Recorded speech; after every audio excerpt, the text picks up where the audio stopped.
She hacked the wrong server on a Tuesday night. By Wednesday morning, three men with guns were climbing the stairs to her apartment. By Thursday, she was inside a penthouse in Singapore belonging to the most dangerous man in Southeast Asia, and he was handing her a contract she couldn't refuse. They said Adrian Kael controlled everything. Money, information, silence. They said the women who crossed him disappeared.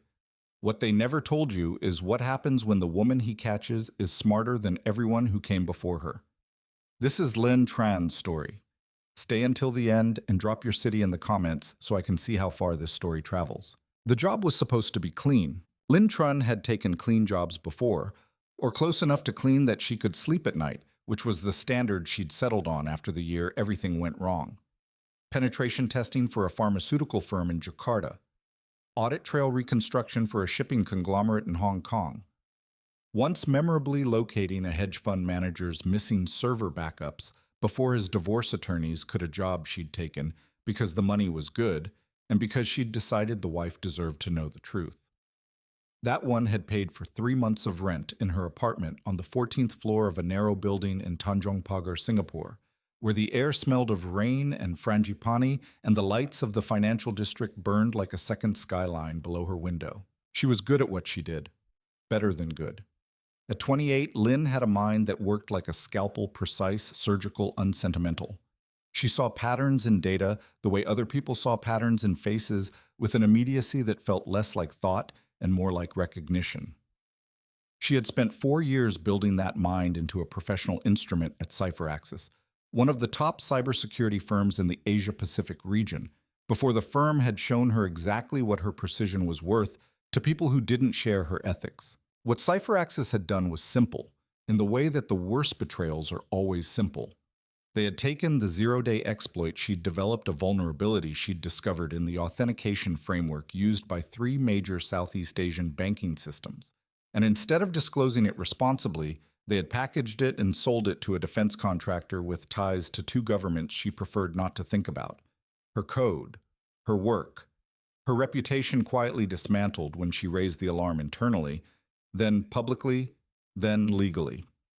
The lawsuit had lasted 8 months before her lawyer gently explained that she was fighting an organization with 47 lawyers and an annual revenue of $200 million. She had walked away with a settlement that covered her legal fees and not much else, a LinkedIn profile that no reputable firm would touch, and a clarity about the world that she hadn't asked for. The boyfriend Derek, who had been a senior analyst at CipherAxis and who she had trusted completely and loved imperfectly, had been the one who tipped the firm off that she was building a case. She found out 18 months later the way you find out most terrible things by accident while looking for something else. So, clean jobs when she could find them, ethically adjacent when she couldn't. The job that came in on the last Tuesday of October arrived through the secure channel she used for her more ethically adjacent work, an encrypted message relay that her clients accessed through a broker she'd never met in person, but whose reputation for discretion she trusted. The client, a Singapore-registered consultancy called Meridian Advisory. The brief penetration test of a data storage system operated by a logistics company called Kael Group. Scope limited to a single partition, a financial records repository that Meridian claimed to own a minority share of and which they alleged contained data they were legally entitled to access, but had been locked out of following a corporate restructuring. The fee was 60,000 Singapore dollars, half upfront. Lin had done her due diligence. She looked up Meridian Advisory, 6 years old, registered in the CBD clean corporate filings, no obvious red flags. She searched Kael Group, a logistics technology firm headquartered in Singapore, with satellite routing operations across 12 countries, respectable enough that it had been profiled twice in regional business publications. She checked the server address against known blacklists. She looked for the obvious traps, law enforcement honeypot shell operations for rival firms looking to steal proprietary methodology. She found nothing that alarmed her. What she should have found and didn't was the name buried 6 layers deep in Kael Group's ownership structure. But the layers were good. Someone had built them very carefully over a very long time. She took the job. She started at 11:15 on a Tuesday night, sitting cross-legged on her apartment floor with 2 laptops open and a third monitor displaying a live traffic analysis feed. She was wearing a gray university sweatshirt and the oldest pair of sweatpants she owned, and she had a cup of green tea going cold on the floor beside her. Outside her window, Singapore hummed its endless nighttime hum, the distant bass of ship engines on the strait, the percussion of construction that never seemed to stop the occasional wail of a motorcycle on the expressway below. She breached the outer firewall at 11:49, which was fast, but not unusually so for a system of this type. The first two layers of authentication yielded to tools she'd built herself over the past 2 years, refined versions of techniques she'd once disclosed to Cipher Axis, and which now lived in her personal toolkit like weapons she'd reclaimed from a war. The third layer was more interesting, an obfuscation technique she hadn't seen before, elegant in its construction using a rotating cipher key that refreshed every 90 seconds. She spent 40 minutes on it, and when she was done, she felt something close to admiration. Someone very good had built this. She should have stopped there. Later, she would replay this moment hundreds of times in her mind, turning it over, looking for the version of herself that had the sense to close the laptop and walk away. The version who recognized the elegance as a warning rather than an invitation. But she had never been good at walking away from a puzzle, and the cipher had the quality of something designed by someone who knew exactly how to build a lock for a person like her. Not so hard that it would seem impossible, but hard enough to make breaking it feel like winning. She broke it. The partition she'd been hired to access was labeled FIN-archive-03. She found it without difficulty. She copied the access credentials, prepared to extract the specified file set, and then made the mistake that changed everything. She looked at what was in the adjacent partition. She told herself later that it was professional instinct. You always do a perimeter check, always understand the environment before you start extracting. She told herself it was standard practice. Both things were true, and neither of them was the whole truth. The whole truth was that the architecture of the system was extraordinary, the kind of construction you didn't see outside of state-level intelligence infrastructure. And she was curious. FIN-archive-04 was larger than FIN-archive-03 by a factor of 12. She opened it. For approximately 60 seconds, Lynn Tron sat perfectly still on her apartment floor and read what she was reading. The tea beside her had gone completely cold. The city outside her window continued its hum, indifferent. What she was looking at were transaction records. Not the sanitized, formatted transaction records of a legitimate logistics firm, but raw ledger data. The kind that only existed before money had been cleaned and recategorized and routed through the succession of shell entities that made it look like ordinary commerce. She was looking at transfers between accounts in Cayman, Labuan, Vanuatu, and Cyprus. She was looking at amounts that ranged from $400,000 to $40 million. She was looking at a network of 11 primary nodes and 37 secondary entities that together formed. There was no other word for it, a money laundering infrastructure of exceptional sophistication. She pulled back immediately, closed the partition, backed out through the authentication layers, erasing her traces as she went. Her hands were steady. Her mind was the opposite of steady. She sat in the silence of her apartment and understood two things simultaneously. The first was that Meridian Advisory had not hired her to do a penetration test.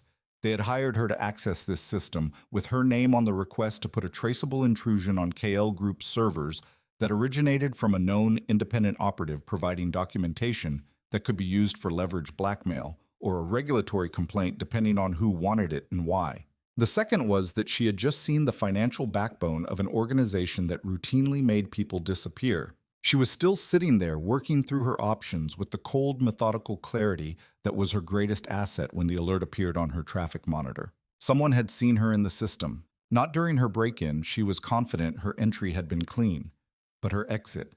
The mirror she'd used to scrub her traces had been detected by a counter-intrusion system running in a layer she hadn't seen something passive and extremely good, and it had flagged her connection point before she'd fully withdrawn. They had her exit node, which meant if they were good enough and everything she had seen told her they were good enough, they could trace it back. Lynn closed both laptops, picked up her phone, and made 3 decisions in rapid succession.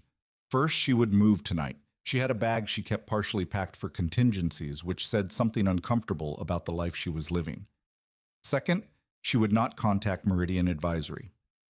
Whoever they were, they had sent her into this deliberately, and that made them as dangerous as whoever operated Kael Group. Third, she would reach out to James Reeves. James Reeves was the closest thing Lynn had to a mentor. Had been anyway before Cypher Axis, before everything. He'd been a senior partner at the firm when she'd joined 12 years her senior, the first person who had recognized what she was capable of and given her the space to develop it. When she'd blown up her career fighting the board, he'd been the one person who'd told her she was right, who'd maintained contact afterward, who'd occasionally sent work her way through channels that kept her name obscured. She trusted him in the way you trusted the people who'd seen you at your worst and stayed. She called him at 12:47 in the morning. He answered on the second ring. Lean. His voice was careful in the way voices are when someone is already awake and expecting bad news. What happened? She told him everything efficiently. The job, the system, what she'd found, the detection. She didn't mention that she'd accessed the adjacent partition. She framed it as stumbling across the wrong data during a legitimate extraction, which was close enough to true that she could live with it. James was quiet for a moment. Where are you now? Still in the apartment. I'm leaving in 10 minutes. Good. Don't use your regular cards. Do you have cash? Yes. Okay. Call me when you're settled somewhere safe. I'll make some calls, find out who Meridian is fronting for. She packed her bag in 8 minutes. She was down the stairs and through the lobby in 90 seconds. She took the back exit to the alley behind the building, the one she'd identified when she first moved in, because old habits, and walked 3 blocks before she called a cab. She was in a hotel room in Chinatown, cash payment, false name. The kind of place that didn't ask by 1:45 in the morning. She set up a new connection, scrubbed clean, and began the work of understanding who had just noticed her. The 3 men arrived at her apartment building at 6:15 the next morning. She knew this because she'd installed a small camera on the landing outside her door 6 months earlier, its feed routed through a server in Frankfurt that she could access from anywhere. She watched the footage on her phone with the hotel room curtains still drawn, the gray morning light leaking through the gaps, and felt the particular cold that has nothing to do with temperature. 3 men, suits that fit too well for the kind of men who wore them. One of them tested her door while the other 2 watched the stairwell. They were disciplined and unhurried, which was worse than if they had been aggressive, because discipline meant organization, and organization meant resources, and resources meant the kind of trouble that didn't give up. She watched them leave 17 minutes later. She watched the footage twice more, noted the earpieces, the angles they watched, the way the one who tested her door held his hands at his sides, loose but ready. Then she called James. He didn't answer. She tried twice more over the next hour. Nothing. She told herself he was sleeping, that he kept his phone on silent, that there were a dozen mundane explanations. She tried to believe all of them. By 9 in the morning, she had done what she always did when the human variables became unreliable. She turned to the data. She ran a trace on the phone number James had used when he called her 2 months ago to pass along the Meridian job, not the job she'd just done. The previous one, 4 months ago, a clean penetration test for a maritime insurer, the job that had first come through him. She ran the trace and found what she found, and then she sat with it for a long time. The number traced to a VoIP service. Clean professional, the kind used by people who handled sensitive communications. That wasn't unusual. What was unusual was the registration metadata, which pointed to a billing account that, when she peeled back 2 layers, was owned by Meridian Advisory. James Reeves had sent her into this. She was still processing that, still holding it at arm's length, turning it in her mind, looking for the version of this fact that meant something other than what it meant when the knock came at her hotel room door. Not hard. Almost polite. 3 deliberate beats. Lynn did not move for 4 full seconds. She was sitting on the bed with her back to the headboard, both laptops open in front of her, and in the 4 seconds she did not move, she calculated. The camera she'd rigged in the hall before going to sleep, she pulled it up on her phone. 1 man, standing in front of her door with his hands visible and relaxed at his sides. Tall, pale, in the way that Northern Europeans are pale, even after years in the tropics, not washed out but simply lit differently, like a photograph taken in different light. Dark suit, no tie. A face that gave nothing away, not threat, not reassurance, not impatience. He looked at the door and waited as though he had all day.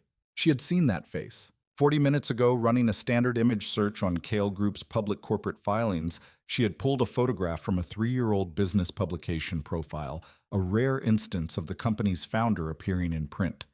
The article had been brief and uninformative. The photograph had shown a man at a Singapore industry conference, slightly out of focus, as though the photographer had managed to capture him only by accident. Same face. Adrian Kael knocked twice more soft and even, and then his voice came through the door. Low accented faintly with something Central European, unhurried. Miss Tran, I know you're in there. I know you're looking at me through your hall camera right now. A pause. I'm alone. If I'd wanted to send the same men I sent to your apartment, I would have. I came myself, which should tell you something. She didn't answer. I have a proposition, he said. You've seen something you weren't supposed to see. We both have a problem with that. I'd rather solve our mutual problem through a conversation than through the alternative. Another pause, and something shifted almost imperceptibly in his voice, not warming exactly, but becoming less performed. I've read your file, Ms. Tran, Cipher Access. The exploit, the lawsuit, what Nguyen at Meridian planned to do with your access credentials. You were set up, twice in 3 years by people you trusted. I find that interesting. She stood, crossed to the door. Her hand rested on the chain lock. If you open the door, he said, you can leave any time you want. I won't stop you. If you don't open it, I'll walk away and you'll spend the next 6 months running, and eventually one of Meridian's people will find you instead of me. That's not a threat. It's a logistics observation. She opened the door. Adrian Kael looked at her for a moment, taking her in with the same thoroughness she was using on him, neither of them pretending otherwise. Up close, he was leaner than the photograph had suggested, and older around the eyes where experience collected on faces, whether people wanted it to or not. He was 36, she knew from the file. He looked like someone who had been 36 for a very long time. May I come in? He asked. No, she said. We talk in the lobby. Something moved at the corner of his mouth. Not quite a smile. Fine. The hotel lobby at 9:15 on a Wednesday morning was nearly empty. A businessman absorbed in his laptop, a cleaner working a mop across the far end of the floor. Lynn chose a table near the window where she could see the street in both directions and where there were enough people that a scene would be noticed. Adrian sat across from her without being invited, without any of the performance of someone who was used to other people arranging the furniture of his world. He sat the way he had stood at her door, unhurried hands visible, giving her nothing to read. Who is Meridian Advisory? She asked. Not a greeting. She wasn't in the mood for greetings. A service company, Tom, he said. They specialize in creating problems for organizations that someone else wants to destabilize. They were hired to put a traceable intrusion on my financial systems with your signature on it. The goal was documentation they could take to MAS, the Monetary Authority of Singapore. It wouldn't have held up to real scrutiny, but it would have created 6 months of investigations, frozen accounts, and given my competitors time to move. Who hired them? I'll get to that. First, he slid a thin folder across the table. What you saw in Partition 4, I need to know exactly what you accessed, what you retained, and what you transmitted. She looked at the folder but didn't touch it. What's in that, The contract. She looked at him. I'm not signing anything until I understand what I'm signing. That's reasonable. He pulled the folder back. The short version, you have information that creates a liability for me. I have information about Meridian, about James Reeves, about the people who set you up at Cipher Access 3 years ago.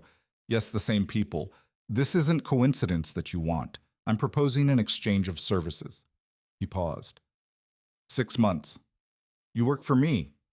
You help me solve a problem I have inside my own organization. In exchange, I give you everything I have on Reeves and Meridian.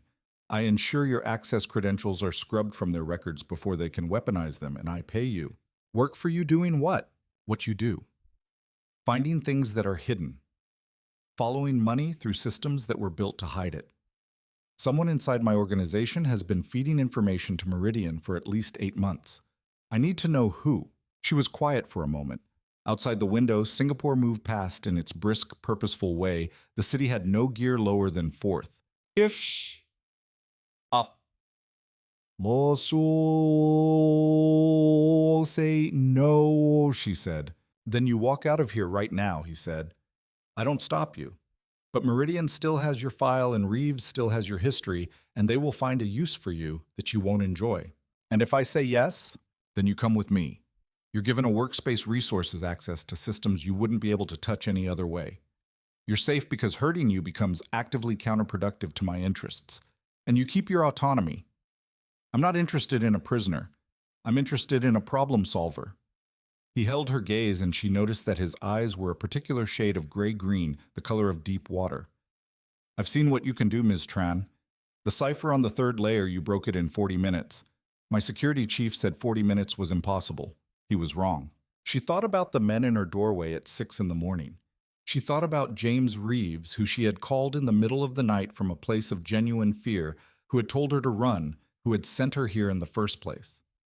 She thought about Derek, who had smiled at her every morning for 2 years while selling her work to people who used it against her.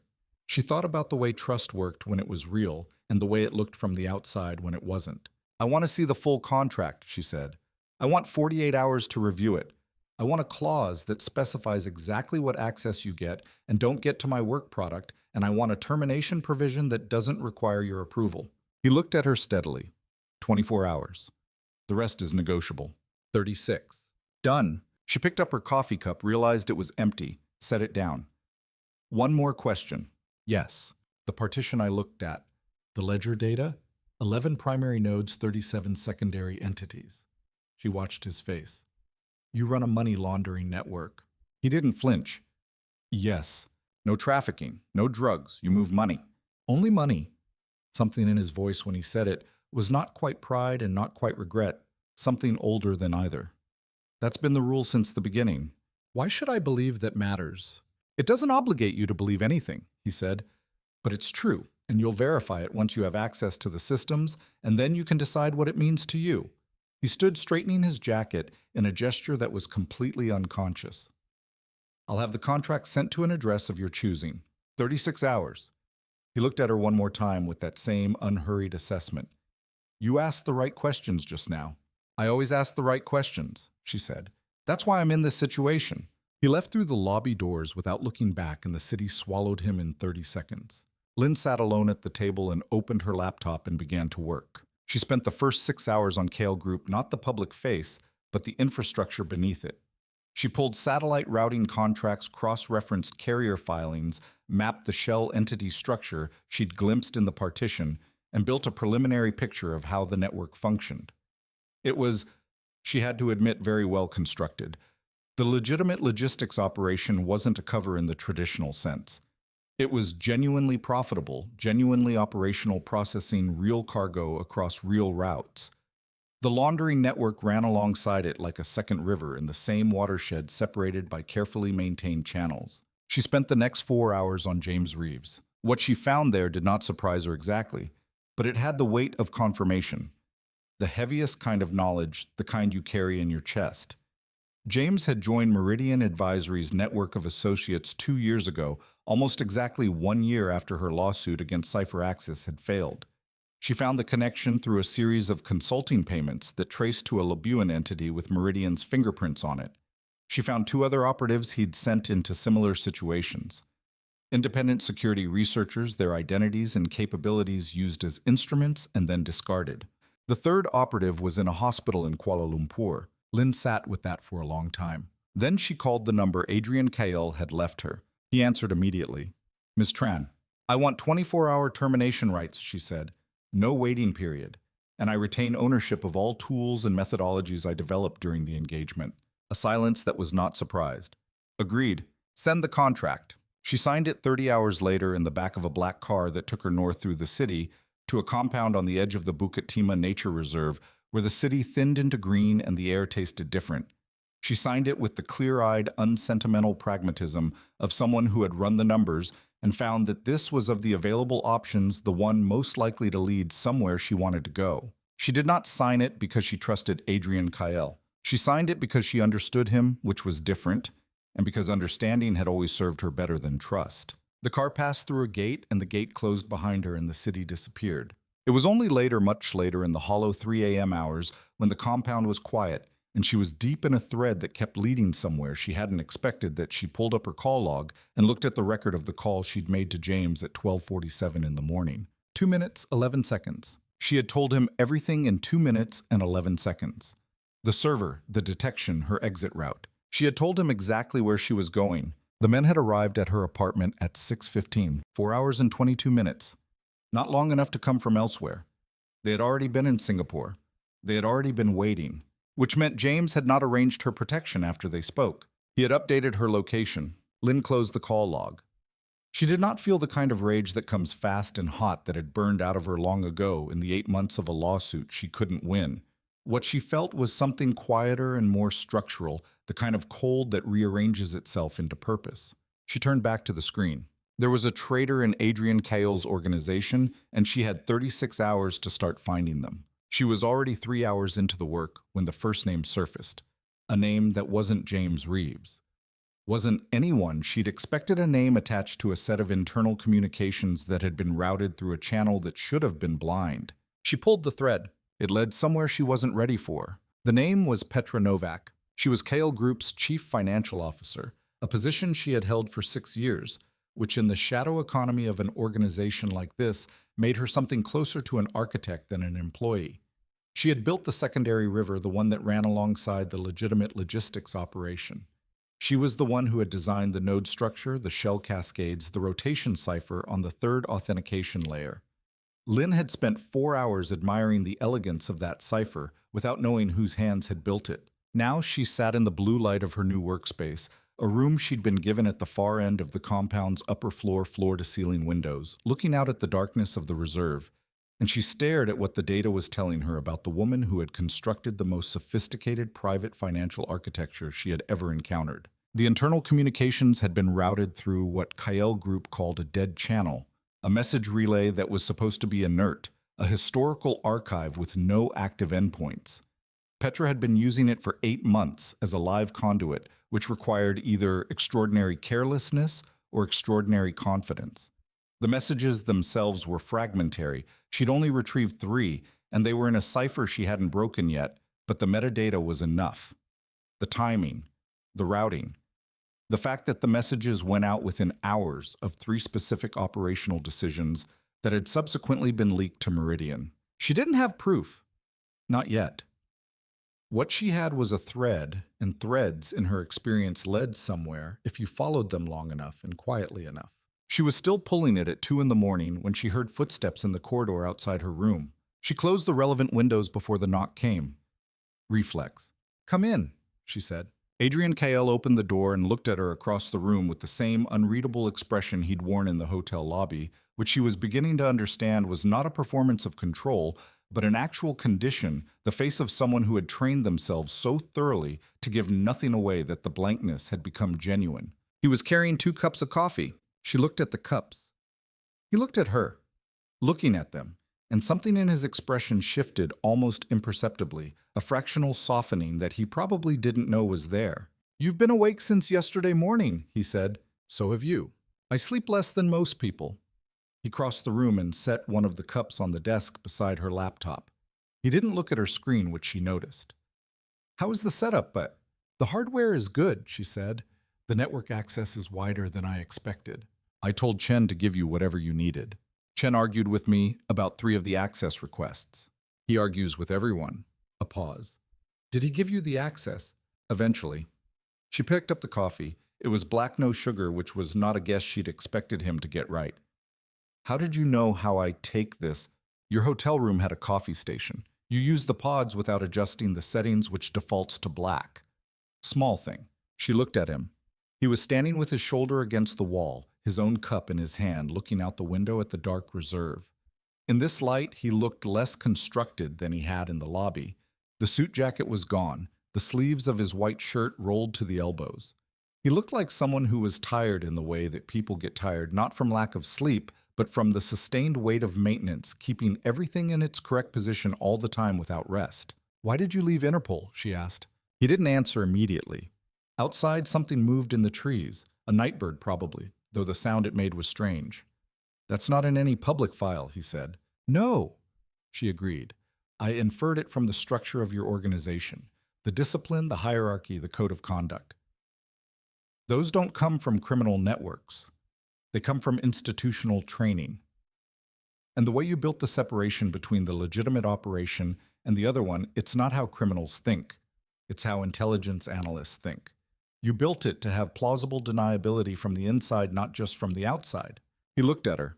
In the blue light of the monitor, his gray-green eyes were simply gray, the color of winter water. "My sister," he said, She was 23. She was in Prague studying music. The organization I was building a case against, they took her to send me a message. He paused. Interpol's response time was 41 hours. The official position was that the case had not yet reached the threshold for authorized intervention. Lynn was quiet. I spent 2 years inside the system trying to build thresholds, he said. Then I decided the system was the wrong instrument. He looked back out at the window. I didn't stop believing in order. I stopped believing that order could only be maintained by institutions. So you built your own. Something like that. She thought about CipherAxis, about the 8 months of a lawsuit, the 47 lawyers, the way the law had functioned exactly as designed, protecting the organization with more resources. She thought about James Reeves and the way she'd called him at 12:47 in the night because she'd believed there was someone who had seen her at her worst and chosen to stay. I'm not going to pretend I understand your choices, she said, but I understand the logic. He looked at her then with a quality of attention that was different from what he'd given her in the lobby, not the assessment of someone evaluating a new asset, but something more equalized, as if she had said something that landed in a place he didn't usually let things land. That's more than most people manage, he said. He picked up his cup, moved toward the door. Kael, she said. He stopped. The internal leak. I'm going to find it. She let that stand alone for a moment. But you should know that what I find may be something you're not prepared for. People who build organizations like this, they assume they understand the risks.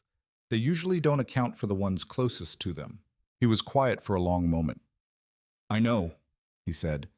And there was something in how he said it, a weight, a precision that told her he'd already begun to suspect, even if he hadn't yet let himself see it clearly. He left. She turned back to her screen. By the time the first gray light of morning began to separate the canopy of the reserve from the sky, she had broken the cipher on 2 of the 3 messages. The first contained coordinates. The second contained a date 6 weeks from now, and 3 words in German that she translated slowly with a growing coldness in her chest. Deliver the architect. The architect. She looked at the word and understood what it meant. They weren't planning to leverage Kael Group. They weren't after documentation for a regulatory complaint. Meridian, whoever was behind Meridian, wanted Adrian Kael himself, wanted to own him or wanted to remove him, or wanted to dismantle everything he'd built and absorb it into something else. And they had someone inside his organization who had agreed to make it happen. She pulled up the metadata on Petra Novak's Kael Group profile and began to build a timeline running communications logs against calendar entries, against financial movements. The way she always worked, patient, methodical, following the data rather than her own conclusions. The timeline, when she had assembled it, showed something she hadn't expected. Petra had been feeding Meridian since before Lynn had been hired, since before the Meridian job had even existed.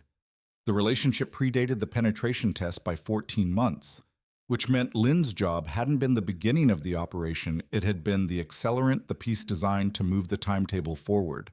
Someone was in a hurry. She thought about that. She thought about what kinds of pressures created that kind of hurry. What external force could compress the timeline of an operation that had been running quietly for over a year? She searched Kael Group's recent operational history. She looked at competitor moves, regulatory changes, market shifts. She looked at everything that had changed in the past 3 months in the logistics technology sector in Southeast Asia. She found it on the 4th page of a financial industry publication dated 11 weeks ago. Crane Technologies. The Singapore-based conglomerate controlled by billionaire Elliott Crane had announced a strategic expansion into logistics routing technology, acquiring 2 of Kael Group's regional competitors, and announcing plans to build a proprietary satellite routing network across 12 Asia-Pacific markets. 12 markets. The same 12 that Kael Group's satellite routing operations covered. She sat with that for a long time. Then she cross-referenced Elliott Crane's business history against the node structure she'd mapped in Partition 4. She found the connection in 11 minutes. Crane Technologies had been the primary client of 3 of Kael Group's legitimate logistics subsidiaries for the past 5 years.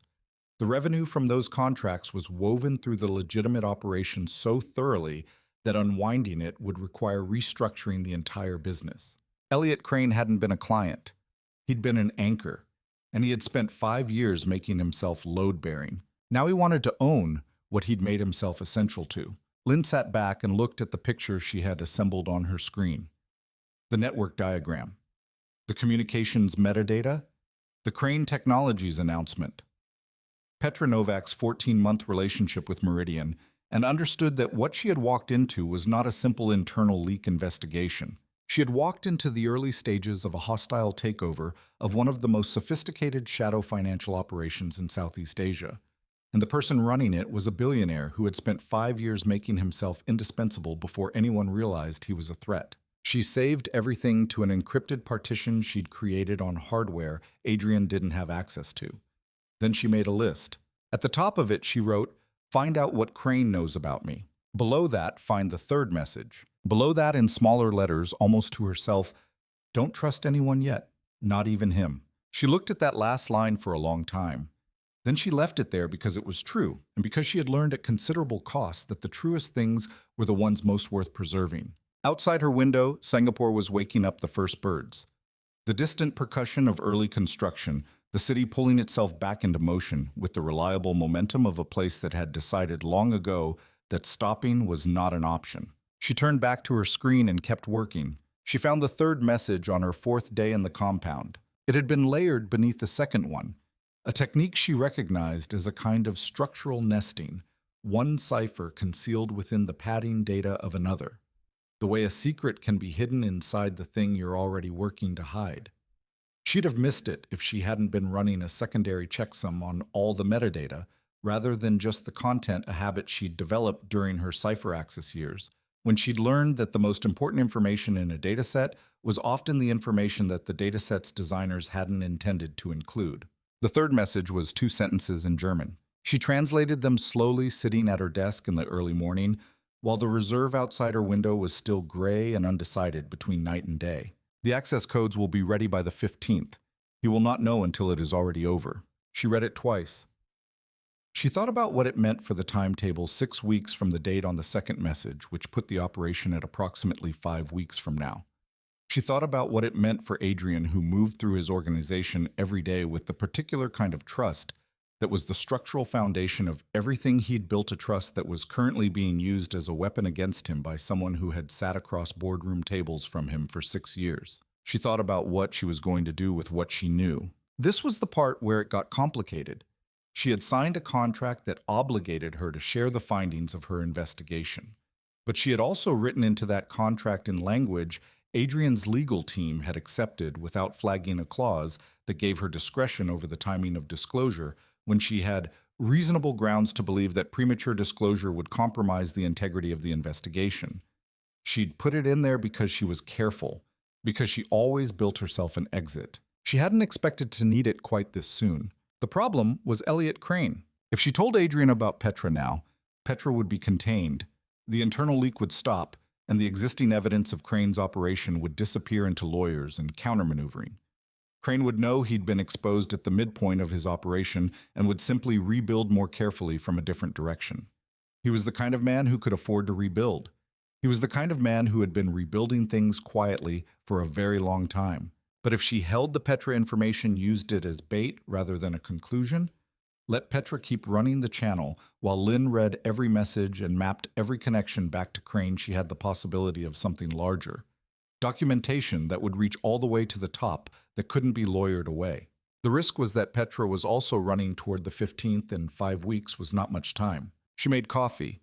She stood at the window and watched a monkey move through the upper canopy of the reserve, deliberate and unbothered. She thought. On the 5th morning, Adrian knocked on her door at 7. She'd come to expect this. It had become a kind of schedule without anyone naming it as such. He brought coffee. They talked briefly about the investigation. He didn't press for conclusions, which she was grateful for, and which also told her something about how he operated. He understood that the best intelligence couldn't be rushed. "How are you settling in?" he asked, and the phrasing was careful, in a way she noticed. Not how is the room, or is the equipment adequate, but how are you, a distinction that might have been politeness and might have been something else. "I sleep better here than I expected to," she said, which was true. The room was quiet. The compound was disciplined. After 2 years of living with her bags always partially packed and her camera always recording, there was something strange and not entirely unwelcome about a place where the security was someone else's job. "That surprises you," he said. "I'm not used to trusting other people's security." He looked at her. "You still don't. You've installed 3 additional monitoring devices since you arrived." She picked up her coffee. You found two of them. He was quiet for a moment, and she thought she might have pushed it too far, that he would read it as a challenge, an accusation. Instead, the corner of his mouth moved in what she had come to understand was his version of amusement, a fractional shift barely visible like the surface of deep water disturbed by something beneath it. "Where's the third case?" he asked. "I'll tell you if you need to know," she said. He left with his coffee, and she turned back to her screen and kept working, and something in her chest that had been wound tight for a long time loosened almost imperceptibly. She noted the feeling without letting it mean anything. Not yet. On the 7th day, she met Petra Novak. It happened in the main conference room of the compound, a space that managed to be both functional and beautiful in the way that Singapore architecture often did: glass and pale wood, and a long table that reflected the green of the reserve outside. Petra had called a financial review meeting that included 3 senior staff and, at Adrian's insistence, Lynn. "She's consulting on systems security," Adrian had said when he told her about the meeting. "Any questions about her presence should be directed to me." Lynn had sat in the car on the way to the main building and thought very carefully about what she was walking into. Petra Novak was 51 years old. She was Czech by birth and Singaporean by residence, and she had the precise self-contained bearing of someone who had spent 3 decades in rooms full of powerful men and had learned that the only way to command those rooms was to take up exactly the space you'd decided on, and not 1 inch more or less. She was not beautiful in any conventional sense, but she had the kind of face that demanded attention, structured, intelligent, with dark eyes that moved with the efficiency of someone who processed information the way Lynn processed data in parallel streams simultaneously without obvious effort. She looked at Lynn when Adrian introduced her and gave her a nod that was courteous and revealed nothing. Lynn gave her the same nod back. The meeting lasted 90 minutes. Lynn didn't speak, which was fine. She hadn't come to speak. She had come to watch. She watched the way Petra managed the room, the way her attention distributed itself among the participants, the way she held certain documents, and how her hands moved when she was processing a calculation versus when she was presenting a conclusion already reached. She was extraordinarily controlled. If she was aware that the new consultant was watching her with the intensity of someone trying to read a language she'd never seen before, she gave no sign of it. But at the end of this meeting, as people gathered their papers and the room began to break up, Petra looked at Lynn from across the table and said in a tone that was professionally pleasant, and something else under it, "You're new to this kind of environment." It wasn't a question. "Is it obvious?" Lynn said. "You watch people the way most people watch screens," Petra said. "It's a particular kind of attention. People from technical backgrounds have it." She closed her portfolio.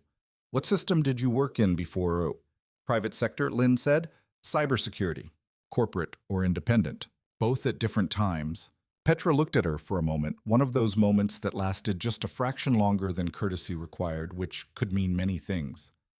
"Welcome," she said and left. Lynn walked back to her wing of the compound and spent the rest of the day with the question of whether Petra Novak already knew who she was. The answer she arrived at by evening was probably. Not definitely, but probably. Meridian had hired Lynn, which meant Meridian had her file, and Petra was Meridian's source inside Kael Group, and the information flow between them was ongoing.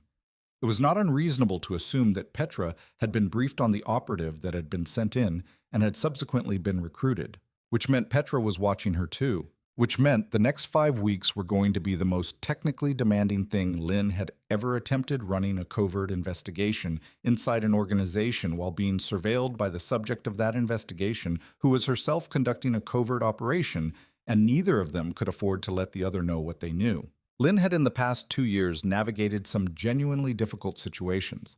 She had not previously described any of them as fun. This one, she thought with a precision that surprised her, might be the exception. She found the first evidence that Petra was watching her on the 9th day, a passive scan of her workstation executed during a 3-minute window when she'd left the room to get water. The scan had been clean, designed to assess what she was working on without leaving obvious traces. She knew about it only because she'd written a tripwire into her own system that logged any unauthorized query at the hardware level, a layer below where most scans looked. She didn't change her behavior. She kept working on what she'd been working on, a legitimate audit of the routing system's security architecture, the cover work she'd been doing alongside her real investigation. She let Petra see exactly what she was supposed to see. On the 12th day, she found the communication channel Petra was using to contact Meridian. It was not the dead channel she'd originally identified. Petra had apparently noticed the tripwire on that one, or had anticipated it because she'd shifted to a new relay, an encrypted node that used the satellite routing infrastructure itself as its carrier. Elegant Lynn thought. The signal was in the system was built on. Invisible, unless you knew exactly where to look, and you would only know where to look if you understood the architecture well enough to realize it was a possible hiding place. She did not intercept the communications. She logged the channel's existence and began monitoring its activity. Timing volume the traffic patterns that would eventually let her reconstruct content even without breaking the encryption on individual messages. On the 14th day, something changed. She noticed it first in the small things, the way Adrian's security team reorganized their rotation without explanation, adding a second guard to the external perimeter of the compound.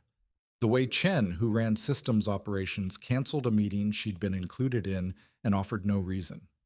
The way Adrian himself came to her door that evening without coffee, without the easy, unhurried quality of his usual morning visits, and stood in the doorway with a stillness that was different from his usual stillness, not controlled, but held. There was an attempt on one of our courier networks in Kuala Lumpur, he said. 2 of my people are in the hospital. She looked at him carefully. What kind of attempt? The kind that sends a message. He crossed his arms, which was the first time she'd seen him do anything that looked like self-containment. Someone knew the route. The route changes weekly. Only 4 people in this organization know the rotation in advance. 4 people. Lynn did the calculation before he'd finished speaking. You're telling me this because you want me to accelerate. I'm telling you this because 2 men are in the hospital and I don't know who put them there. His voice was even, but there was something beneath it. Not anger, which she would have recognized, but something older and colder. Whatever you found or haven't found, I need you to tell me where you are. She thought for exactly 3 seconds. She thought about the 15, about the 5 weeks, about the architecture she was building inside her encrypted partition. She thought about the men in the hospital in Kuala Lumpur and the message they were meant to carry. I'm not ready to give you conclusions, she said. I have threads. I'm following them. How long? I need 10 more days. He looked at her for a long moment. She held his gaze without adding anything to the silence. No reassurance, no apology, no promise she couldn't keep. Just the fact of her in the doorway of her workspace saying what she needed. 10 days, he said. Yes. He left. She turned back to her screen. She was working at midnight when she heard the sound not at her door this time, but outside somewhere in the compound below. She went to her window and looked down at the courtyard in the pale security lighting. Adrian was there. He was sitting on the edge of one of the stone benches in the garden area, his jacket off his elbows on his knees, his hands loosely together. He wasn't on a phone. He wasn't in motion. He was simply sitting in the quiet of the compound with the night around him and the lights of the reserve beyond. She watched him for a moment. She thought about what he'd told her on the second night his sister, the 41 hours, the threshold that the system had decided hadn't been reached yet. She thought about the particular kind of damage that came from trusting an institution to protect the people you loved and discovering that the institution had a different set of priorities. She turned away from the window and went back to her screen. On the 16th day, she broke something open. She had been running a parallel trace on the routing system looking at traffic anomalies in the satellite data over the past 14 months, and she found a class of anomaly. She recognized deliberate ghost traffic. Phantom routing requests that existed only to mask the timing of real data transfers. Someone had used the legitimate routing network to obscure the transmission of very large data packages, and the timing of those transmissions correlated with she checked 3 times every major operational decision that Meridian had been found to have advanced knowledge of. She traced the transmissions back through 4 relay nodes and found the endpoint. It wasn't Petra's encrypted channel. It was a second channel she hadn't known existed. She looked at the endpoint identifier for a long time. Then she ran it against the internal personnel directory, and the match came back, and she understood why the data had been telling her a story with 2 narrators. Petra was not working alone. There was a second person inside Kael group feeding information to Meridian. Someone more senior than Petra with access to a category of information that Petra didn't have: the operational routes, the courier schedules, the things that had put 2 men in a hospital in Kuala Lumpur. She built the profile of the second source over the next 18 hours, barely sleeping, running on the particular form of energy that has nothing to do with rest and everything to do with finally seeing the shape of a thing you've been reaching toward in the dark. When she had it, when the picture was complete and documented and cross-referenced and locked behind 3 layers of encryption on her private partition, she sat back and looked at the ceiling of her workspace and breathed. Then she did something she hadn't intended to do for another week. She went and found Adrian. He was in the operations center on the ground floor, a room she'd been given access to on the 8th day, and had visited twice a long, low-lit space full of monitors and 3 staff who worked in near silence. He was standing at the far end looking at a traffic map of the routing network, and he turned when she came in with the particular alertness of someone who has learned not to be startled by things that move behind them. "I need to show you something," she said. "Not here." He looked at her face, at whatever was in it, which she was aware she wasn't controlling well at this particular moment, and nodded. They went to her workspace. She showed him the documentation on the second channel, the ghost traffic, the endpoint, the correlation to the operational leaks. She showed him the profile she'd built. He stood behind her and read it. She watched the reflection of his face in the dark portion of her monitor, where the screen didn't reach, and she saw the moment he arrived at the name, the fractional change in his expression. The thing that wasn't surprise, because some part of him had already begun to know the way. "You know something you're not ready to see." He was quiet for a long time. "The courier route," he said finally. "That information passed through exactly one person before it was implemented." "Yes? And you can document this?" "All of it." "But Adrian—" She turned her chair so she was facing him. "I need you to not act on this yet. If we move on one source, the other disappears and we lose the thread back to whoever is directing this from outside. I need both of them to keep running for another 3 weeks. I can monitor everything in real time. I can manage the exposure. But I need you to let it run." He looked at her and she watched him do the thing she'd come to recognize in him. The processing, the silent assembly of variables into a calculation, the controlled integration of something that wanted to be emotion into something that functioned as strategy. "You're asking me to leave open the thing that put my people in the hospital," he said. "I'm asking you to control the exposure rather than stop it. There's a difference." She held his gaze. 3 weeks.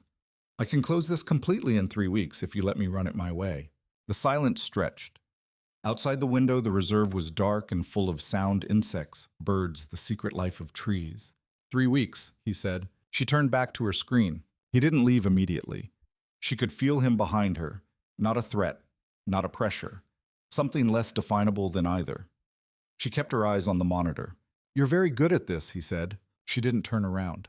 "I know." He left. She heard his footsteps recede down the corridor, and then the compound was quiet again, and she was alone with the data and the 3 weeks she'd bought herself, and the growing awareness that the shape of the trap she was building had more layers to it than she'd originally designed. She worked until the gray hours, and then she slept. And when she woke, the city was coming alive beyond the reserve, and the monitor was still glowing, and the picture on the screen was almost complete. She stared at it. She thought about what it would mean when it was done. She thought about what it would cost. She was still thinking about it. The cost, the architecture of consequences, when the alert appeared in the corner of her secondary monitor, the new channel she'd identified the day before, Petra's second co-conspirator. Someone had just sent a message through it, and this one wasn't encrypted with the standard protocol. This one had been sent in plain text. In plain text, which meant either carelessness or an intention to be read. She opened it. 2 words in English, time-stamped 4 minutes ago. She knows. She sat with that for exactly 8 seconds. Then she moved. The message had come through the secondary channel at 4:17 in the morning. That gave her a window. Whoever had sent it was already in motion, but motion took time even for people with resources, and she had built this workspace the way she built all her environments, with contingencies. She pulled everything off her primary workstation and onto her encrypted partition in 90 seconds. Not the routine files, the partition with the documentation, the 3 weeks of work, the profiles, the ghost traffic maps, the complete picture of what she'd found and what she intended to do with it. She stripped the workstation back to the surface layer, the legitimate audit files, the system's security work, the things she was supposed to be doing. She was still deciding what to do about Adrian when the knock came, not polite this time. 3 hard beats, and before she could answer, the door opened. It was Chen, the operations manager she'd been sparring with over access requests for 3 weeks, who had been professional, if not warm, who she had assessed as loyal and competent and careful. He was standing in her doorway at 4:20 in the morning in a way that confirmed what the message had told her. "Ms. Tran," he said, "Mr. Kael would like to see you." "Now," she kept her voice level. "Now." She looked at him. He wasn't threatening her. His hands were at his sides. There were no visible weapons, no visible backup. But the way he was standing in the doorway, positioned not incidentally, told her that the invitation was not optional. "Give me a minute," she said. "Of course." He stepped back into the corridor, which was more courtesy than she'd expected. She picked up her bag, already packed, always partially packed, old habits, and the external drive containing her private partition, and she walked to the door. "Ready," she said. The walk to Adrian's office on the far side of the compound felt different than it had every other time she'd made it. The lighting was the same. The wood floors were the same. The distant sound of the reserve at night was the same. But Chen walking 2 steps behind her changed the texture of the air. Adrian was at his desk. He was fully dressed, which meant he either never slept or had been woken by whatever had triggered this meeting. He looked at her when she came in with an expression she hadn't seen before. Not the controlled assessment, not the fractional amusement, but something more direct and less managed. He looked like a man who had been told something and was deciding how to respond to it. Petra was sitting in a chair to his right. Lynn registered this without showing that she'd registered it. She crossed to the chair on his left and sat down, which she hadn't been invited to do, because sitting down communicated something different than standing, and she needed to be clear about what she communicated. "There's been a development," Adrian said. "I know," Lynn said. "Someone sent a message through your secondary channel at 4:17. I saw it." Adrian looked at her. Petra looked at her. Lynn looked at Adrian. "You've been monitoring Petra's communications," he said. "I've been monitoring all internal communications," she said. "That's what you hired me to do." She glanced at Petra. "Including the communications that were being routed through the dead channel, and through the secondary relay that was using the satellite routing infrastructure as a carrier." She looked back at Adrian. "I have documentation on both. I told you 3 weeks ago I needed time to build the complete picture. I have most of it." Silence. Petra spoke first. Her voice was steady, the voice of someone who had spent 30 years in rooms like this and knew how to occupy them regardless of conditions. "What do you think you've found?" "I think I've found 14 months of operational intelligence being transmitted to Meridian Advisory from 2 separate sources inside this organization," Lynn said.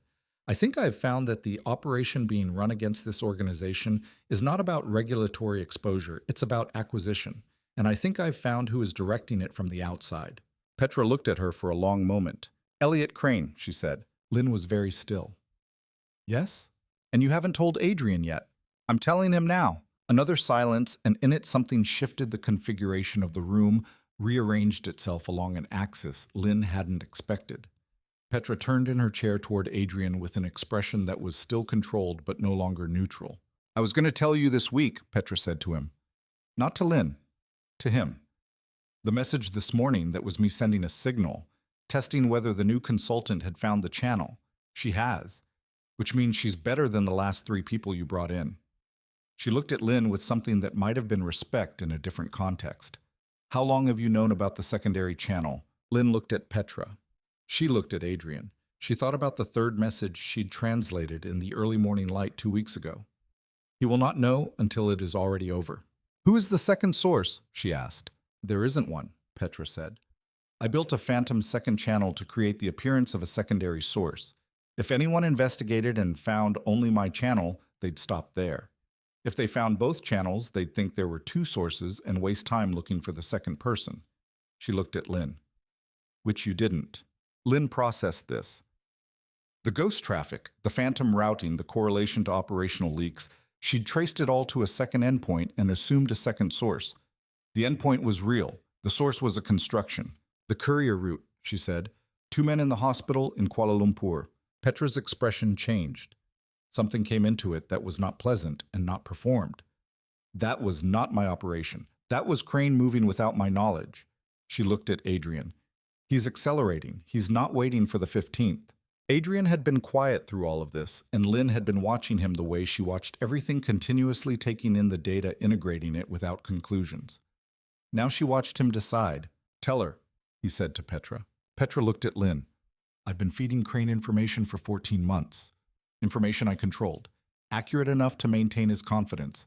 incomplete enough to protect this organization's real operations. She paused. I've been running a counter-operation inside his operation, allowing him to believe he's building toward the 15th while building a case that will dismantle him before he arrives there. Lynn looked at Adrian. You knew. I suspected, he said.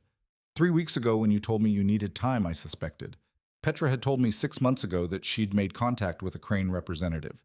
She told me she intended to run it as an operation rather than a threat. And you didn't tell me. I needed to know what you would find on your own, he said. I needed to know where your analysis led, and whether it led to conclusions that were accurate or conclusions that Petra controlled. Lynn sat with this for a moment. She thought about the architecture of the past 3 weeks, what she'd built, what she'd found, what she'd held back. She thought about the plane in the room, the vectors of information who had known what and when. The documentation I've built on the channels and communications, she said, you need it, not just for Crane, for the broader case. Yes, Adrian said. Then we need to talk about what the 15th actually is, she said, because the message I translated said, deliver the architect. That's Petra. Crane is planning to extract her on the 15th and use whatever she carries with her to leverage this organization. That operation is already in motion. He moved on the courier network in Kuala Lumpur because he's testing your response protocols, seeing how you react, how quickly, what the gaps are. Petra looked at her. You translated the third message. Both of them. Lynn held her gaze. 40 minutes to break your cipher, 2 hours to find the third message inside the second one. A silence that had more texture than the previous ones. We have a problem, Adrian said. 3 problems, Lynn said. Crane's operation, the timeline, and the fact that James Reeves is still out there. He's not just Meridian's liaison. I traced his payments back 14 months, same as Petra's channel. He's been feeding them intelligence on independent security operatives for longer than this operation has existed. There are other people he's burned. She thought about the operative in the hospital in Kuala Lumpur. Not Crane's doing her doing through James, through the chain she'd inadvertently set in motion when she'd called him in the dark. He's still active, still a threat. The room was quiet for a moment. Outside the window, Singapore was barely light, the first gray, the city at its most uncommitted, not yet decided about the day.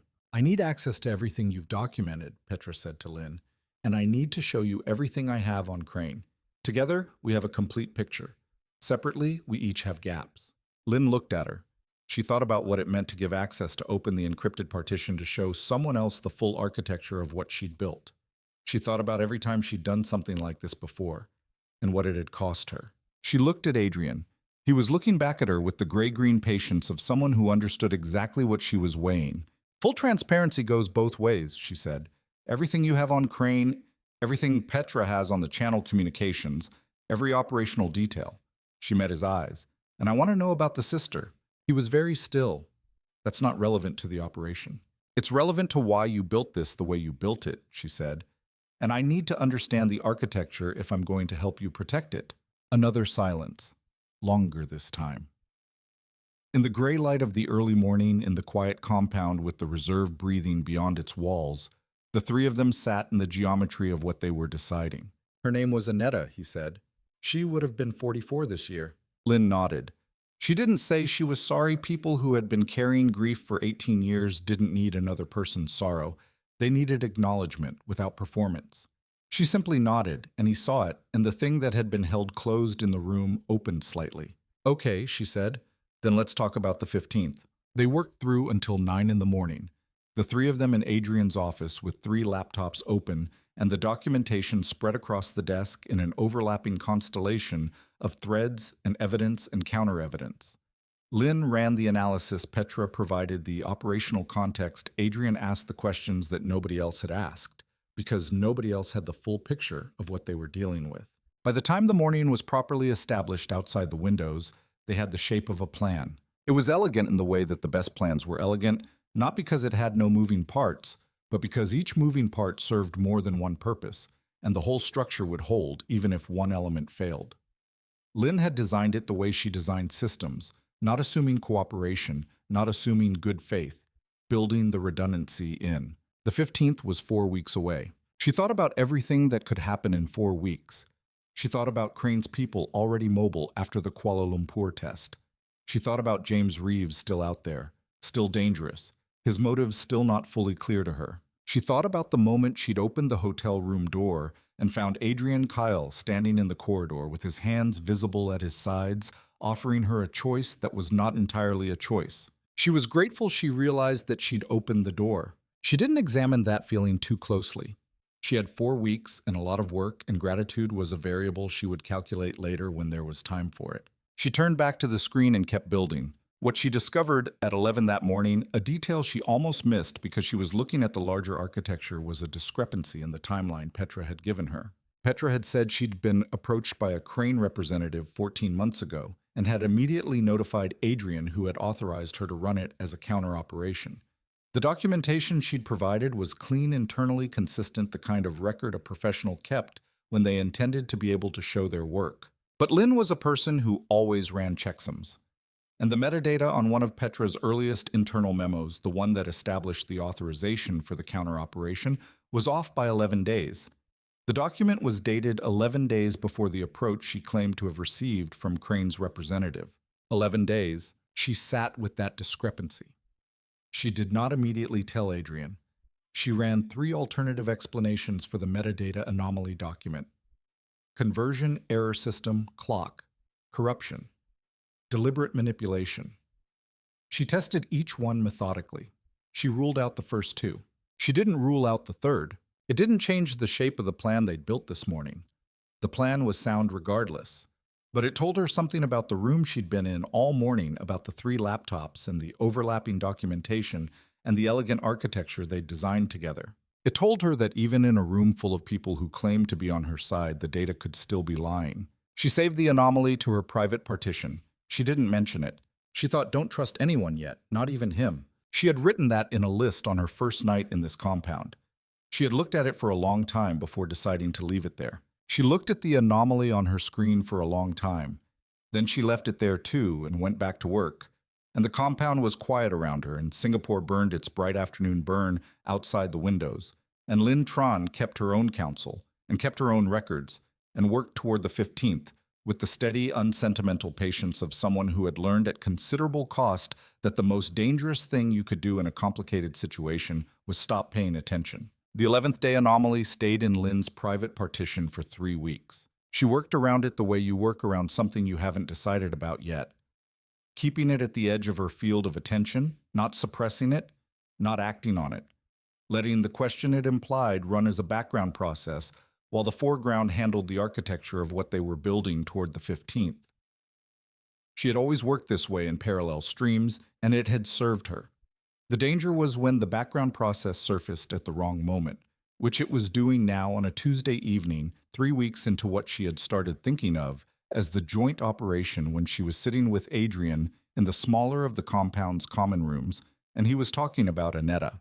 He didn't talk about her often. This was the 3rd time in 3 weeks. Never at her invitation, always at an oblique angle, the way people approach things they haven't decided are safe yet. He talked about her the way you talk about someone who was completely real and is now completely gone, using the specific concrete details that make presence vivid and absence permanent. The way she laughed too loudly for spaces she was in. The music program she'd chosen over the law degree their father had wanted. The coat she'd been wearing the last time he'd seen her, which had been green, which he hadn't known would matter until it did. Lynn listened. She was good at listening. It was a technical skill like everything else. She was good at the ability to receive information without filtering it through what she wanted to hear. She listened to him talk about Annetta, and she thought about the metadata anomaly, and she thought about what it meant to want to trust someone and what it cost when you were right to. She would have been a better person to know than me, he said. He wasn't looking at Lynn. He was looking at the window where the compound lights were reflected as a yellow nimbus against the dark reserve. She understood people. I understand systems. Systems are made of people, Lynn said. He looked at her. That's the part I've always found difficult. I know. A silence that was different from the silences at the beginning, less measured, less managed. She had noticed this happening over the 3 weeks, the way the quality of their silences had changed, which was a thing she paid attention to because silences were data. The early silences had been calibrations. These were something else. She thought, don't trust yet. She thought, when does yet end? She didn't have an answer for that. She turned the question over and set it down. The plan for the 15th had 3 components: The first was what Petra was calling the bait layer, the continuation of the misinformation feed to Crane, calibrated to draw him in on the 15th with the confidence that the operation was proceeding exactly as he designed it. Petra would transmit through the original dead channel a series of communications that appeared to confirm the planned extraction. She would provide what looked like full access codes to two of Kael Group's primary financial nodes codes that were real enough to open the first authentication layer, and that would trigger an alert and a full counter lockdown before anyone could access the second. The second component was the documentation architecture. Everything Lynn had built over 6 weeks. The ghost traffic maps, the channel records, the transaction analysis, the correlation between Crane Technologies' expansion moves, and the operations against Kael Group assembled into a package that could be transmitted to 3 simultaneous recipients: the Monetary Authority of Singapore, the Commercial Affairs Department, and a financial journalist at a regional business publication whose record on investigative reporting Lynn had vetted over 4 days of research. Not a regulatory submission alone, because regulatory submissions could be stalled and lawyered. A simultaneous public record, which couldn't. The third component was what Lynn privately thought of as the James problem. James Reeves was in Singapore. She'd traced him to a service apartment in the Orchard Road area 3 weeks ago, and he'd moved once since then to a different service apartment in the same district, which told her he was maintaining position rather than fleeing. He was waiting for something. She thought he was waiting for the 15th for the operation to complete, for whatever Crane had promised him for his role in setting her up for the conclusion of whatever calculation had led him to spend 2 years burning the people who trusted him. She hadn't told Adrian about James. Not the full scope of it, not the traced payments, not the service apartment, not the other operatives. She'd told him James had been Meridian's conduit to her, which was true. She hadn't told him she'd been watching James for 3 weeks, which was also true, or why she was reluctant to hand him to Adrian's security team, which was the part she was still working through. The why was complicated in the way that complicated things are always actually simple at the bottom. She was angry at James. Not the fast, hot anger that burns out the structural kind, the kind that reorganizes the architecture of who you trust and why. She had trusted him specifically, had called him at 12:47 in the night from a place of genuine fear, and he had answered on the second ring because he already knew she was calling, because he'd sent the people she was calling about, and the fact of that, the specific choreography of it, was the kind of thing that you couldn't hand off to someone else to handle. She needed to understand it herself on her own terms before it became someone else's conclusion. She knew being irrational. Irrational was a word she used very rarely and usually only about herself. On the 28th day, 2 weeks before the 15th, she made a decision. She told Adrian about James, all of it. The service apartment, the trace payments, the other operatives, the 40 minutes on the phone at 12:47 during which she had told him everything, and he had used it to update her position. She told it efficiently with the documentation open on the screen between them, the way she told him everything. He was quiet when she finished. He looked at the screen and then at her, and she recognized the thing in his expression, not anger at what James had done, but something quieter and more specific. "You've been carrying this for 3 weeks. He said. "I needed to be sure of the documentation." "Is that the only reason?" She looked at him steadily. "No." Another silence. Outside the windows, the city was bright with its eternal afternoon Singapore in its relentless photogenic clarity. "I'm not going to send a team to collect him," he said. She looked at him. "Why not?" "Because you need to handle it yourself." He said it simply, without drama, as though it were obvious.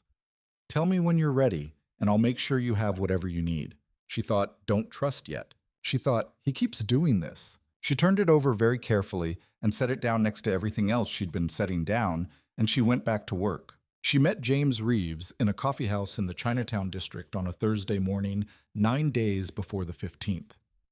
She chose the location, she chose the time, and she sent the invitation through a channel he'd recognize as hers, the secure relay she'd used for 3 years, the one she'd maintained through everything, because redundancy was survival. He arrived 7 minutes late, which was James never quite on time, always just late enough that you'd adjusted. He looked the same as he always had, 61, silver-haired, wearing the lightweight linen suits he favored in tropical climates, with the comfortable authority of a man who'd spent 40 years being listened to. He looked at her across the coffeehouse and walked toward her and sat down, and she watched him perform the 3 seconds of warmth that he probably didn't realize was a performance. "Lynn," he said, "I'm glad you're safe." She looked at him. I know, she said. Something moved in his expression. Just briefly there and then gone, managed away so quickly that she would have missed it if she hadn't been watching for exactly that movement. I know you told them where I was going, she said. I know about the Meridian payments. I know about the other operatives you burned. I know all of it, James. I've spent 6 weeks documenting it. He was quiet for a long moment. The coffeehouse moved around them, the hiss of espresso machines, the low hum of conversation, the city beyond the windows in its indifferent motion. You were always going to be too good at this, he said. Yes. I didn't think you'd land where you've landed. He picked up the coffee he'd ordered at the counter, which she noticed was the thing a person did when they needed something to do with their hands. I thought you'd run. I thought Crane's people would find you before any of this. And then what? And then it would have been over, cleanly. He looked at her. Lynn, what I did to you at Cipher Axis. Don't eat, she said. I'm not here for an explanation. I don't need one. I have the documentation, which is the only version of the story that matters at this point. Then why are you here? She looked at him. She thought about the answer which she'd been working toward for 3 weeks. Because I wanted to look at you, she said. I needed to do this in person, that's all. He looked back at her and she saw something in his face that was not guilt. Exactly. Guilt would have been cleaner, but something more complicated and less useful. The look of a man who had made a long series of calculations and had arrived at a result that was not what he'd expected. What happens now, he said. You'll get a call, she said. Not from me, in 3 days. She stood. She picked up her coffee. She looked at him one more time at the silver hair and the linen suit and the comfortable authority and the face of someone who had seen her at her worst and decided to use it. Goodbye, James, she said. She walked out into the Singapore afternoon and didn't look back. The 3 days she'd given him were not mercy. They were operational.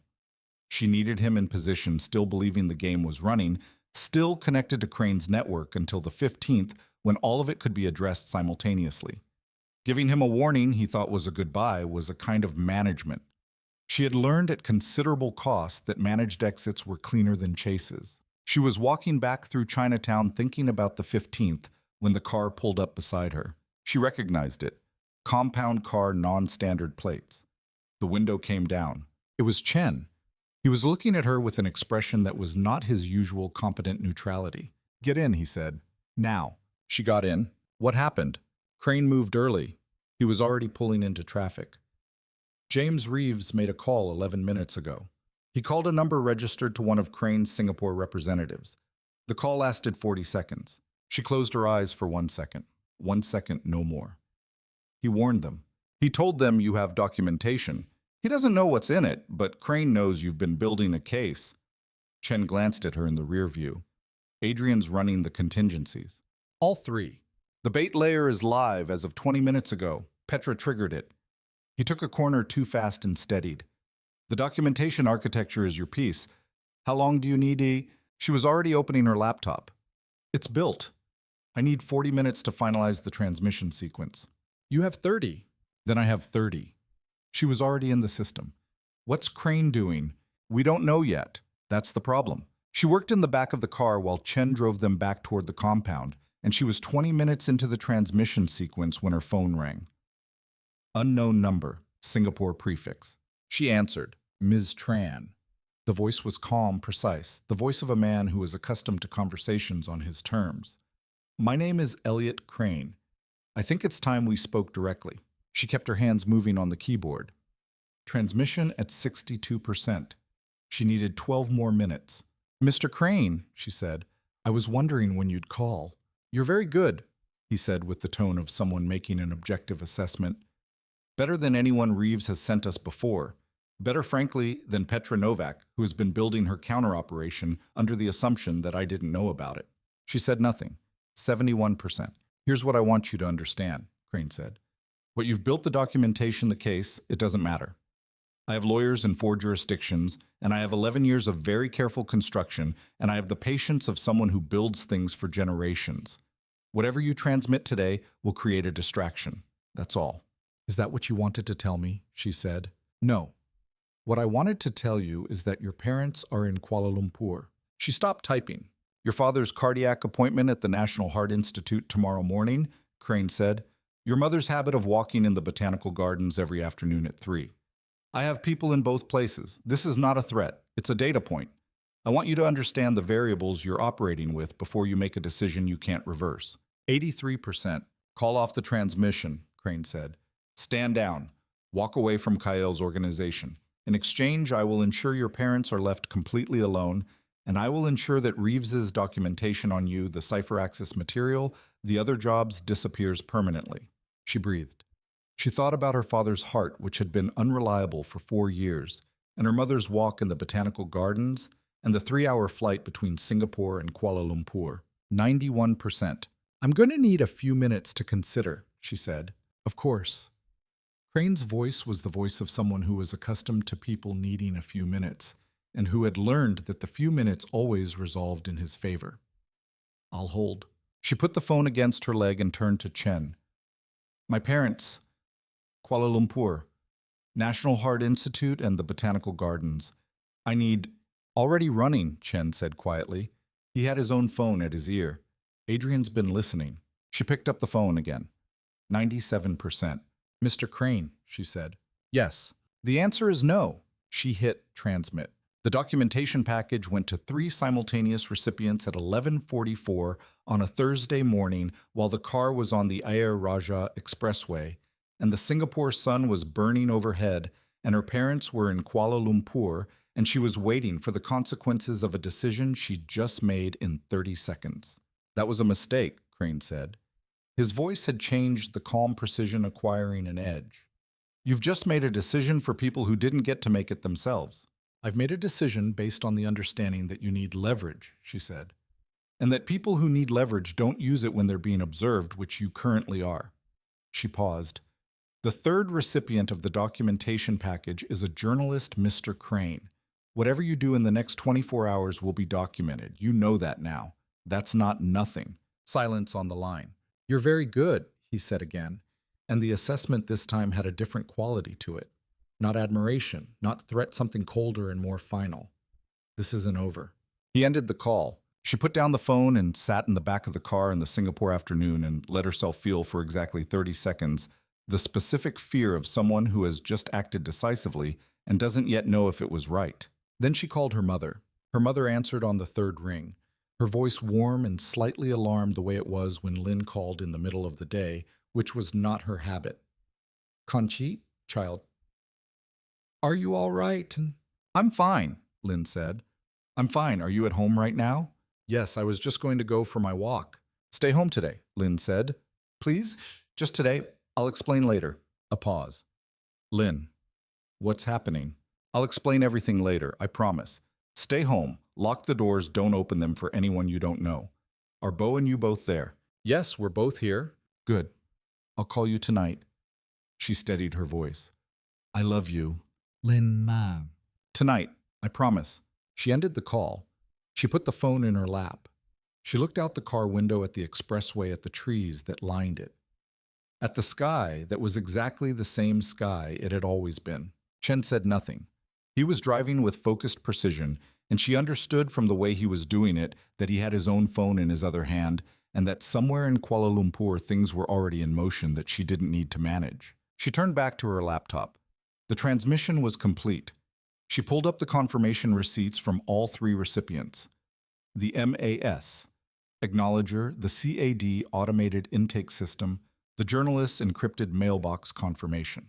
Done. She thought about Crane's voice, this isn't over. She thought about her mother almost saying what's happening and stopping herself because she'd learned over the years not to ask questions that Lynn couldn't fully answer. She thought about the metadata anomaly she'd been carrying for 3 weeks, the 11-day discrepancy in Petra's authorization memo, which she still hadn't acted on and still couldn't decide what it meant. She thought there is more of this. This is not finished. She was right. The call from Adrian came 4 minutes later. Your parents are safe, he said. I have 2 people with them. They'll stay through the night. I know, she said. Thank you. A pause that had a different quality from his usual pauses. That was a hard call. Yes, you made it the right way. She thought about that. She thought about what it meant for him to say it, someone who had made a version of the same call 18 years ago and was still living with the calculation. She thought about what it meant that he had been listening, that he had moved before she'd asked him to, that he had anticipated the piece she hadn't been able to manage alone. Adrian, she said. Yes? The authorization memo Petra gave me, the one establishing the counter operation. The metadata is off by 11 days. Silence. I know, he said. She was very still. How long have you known, since the day you came to show me the documentation?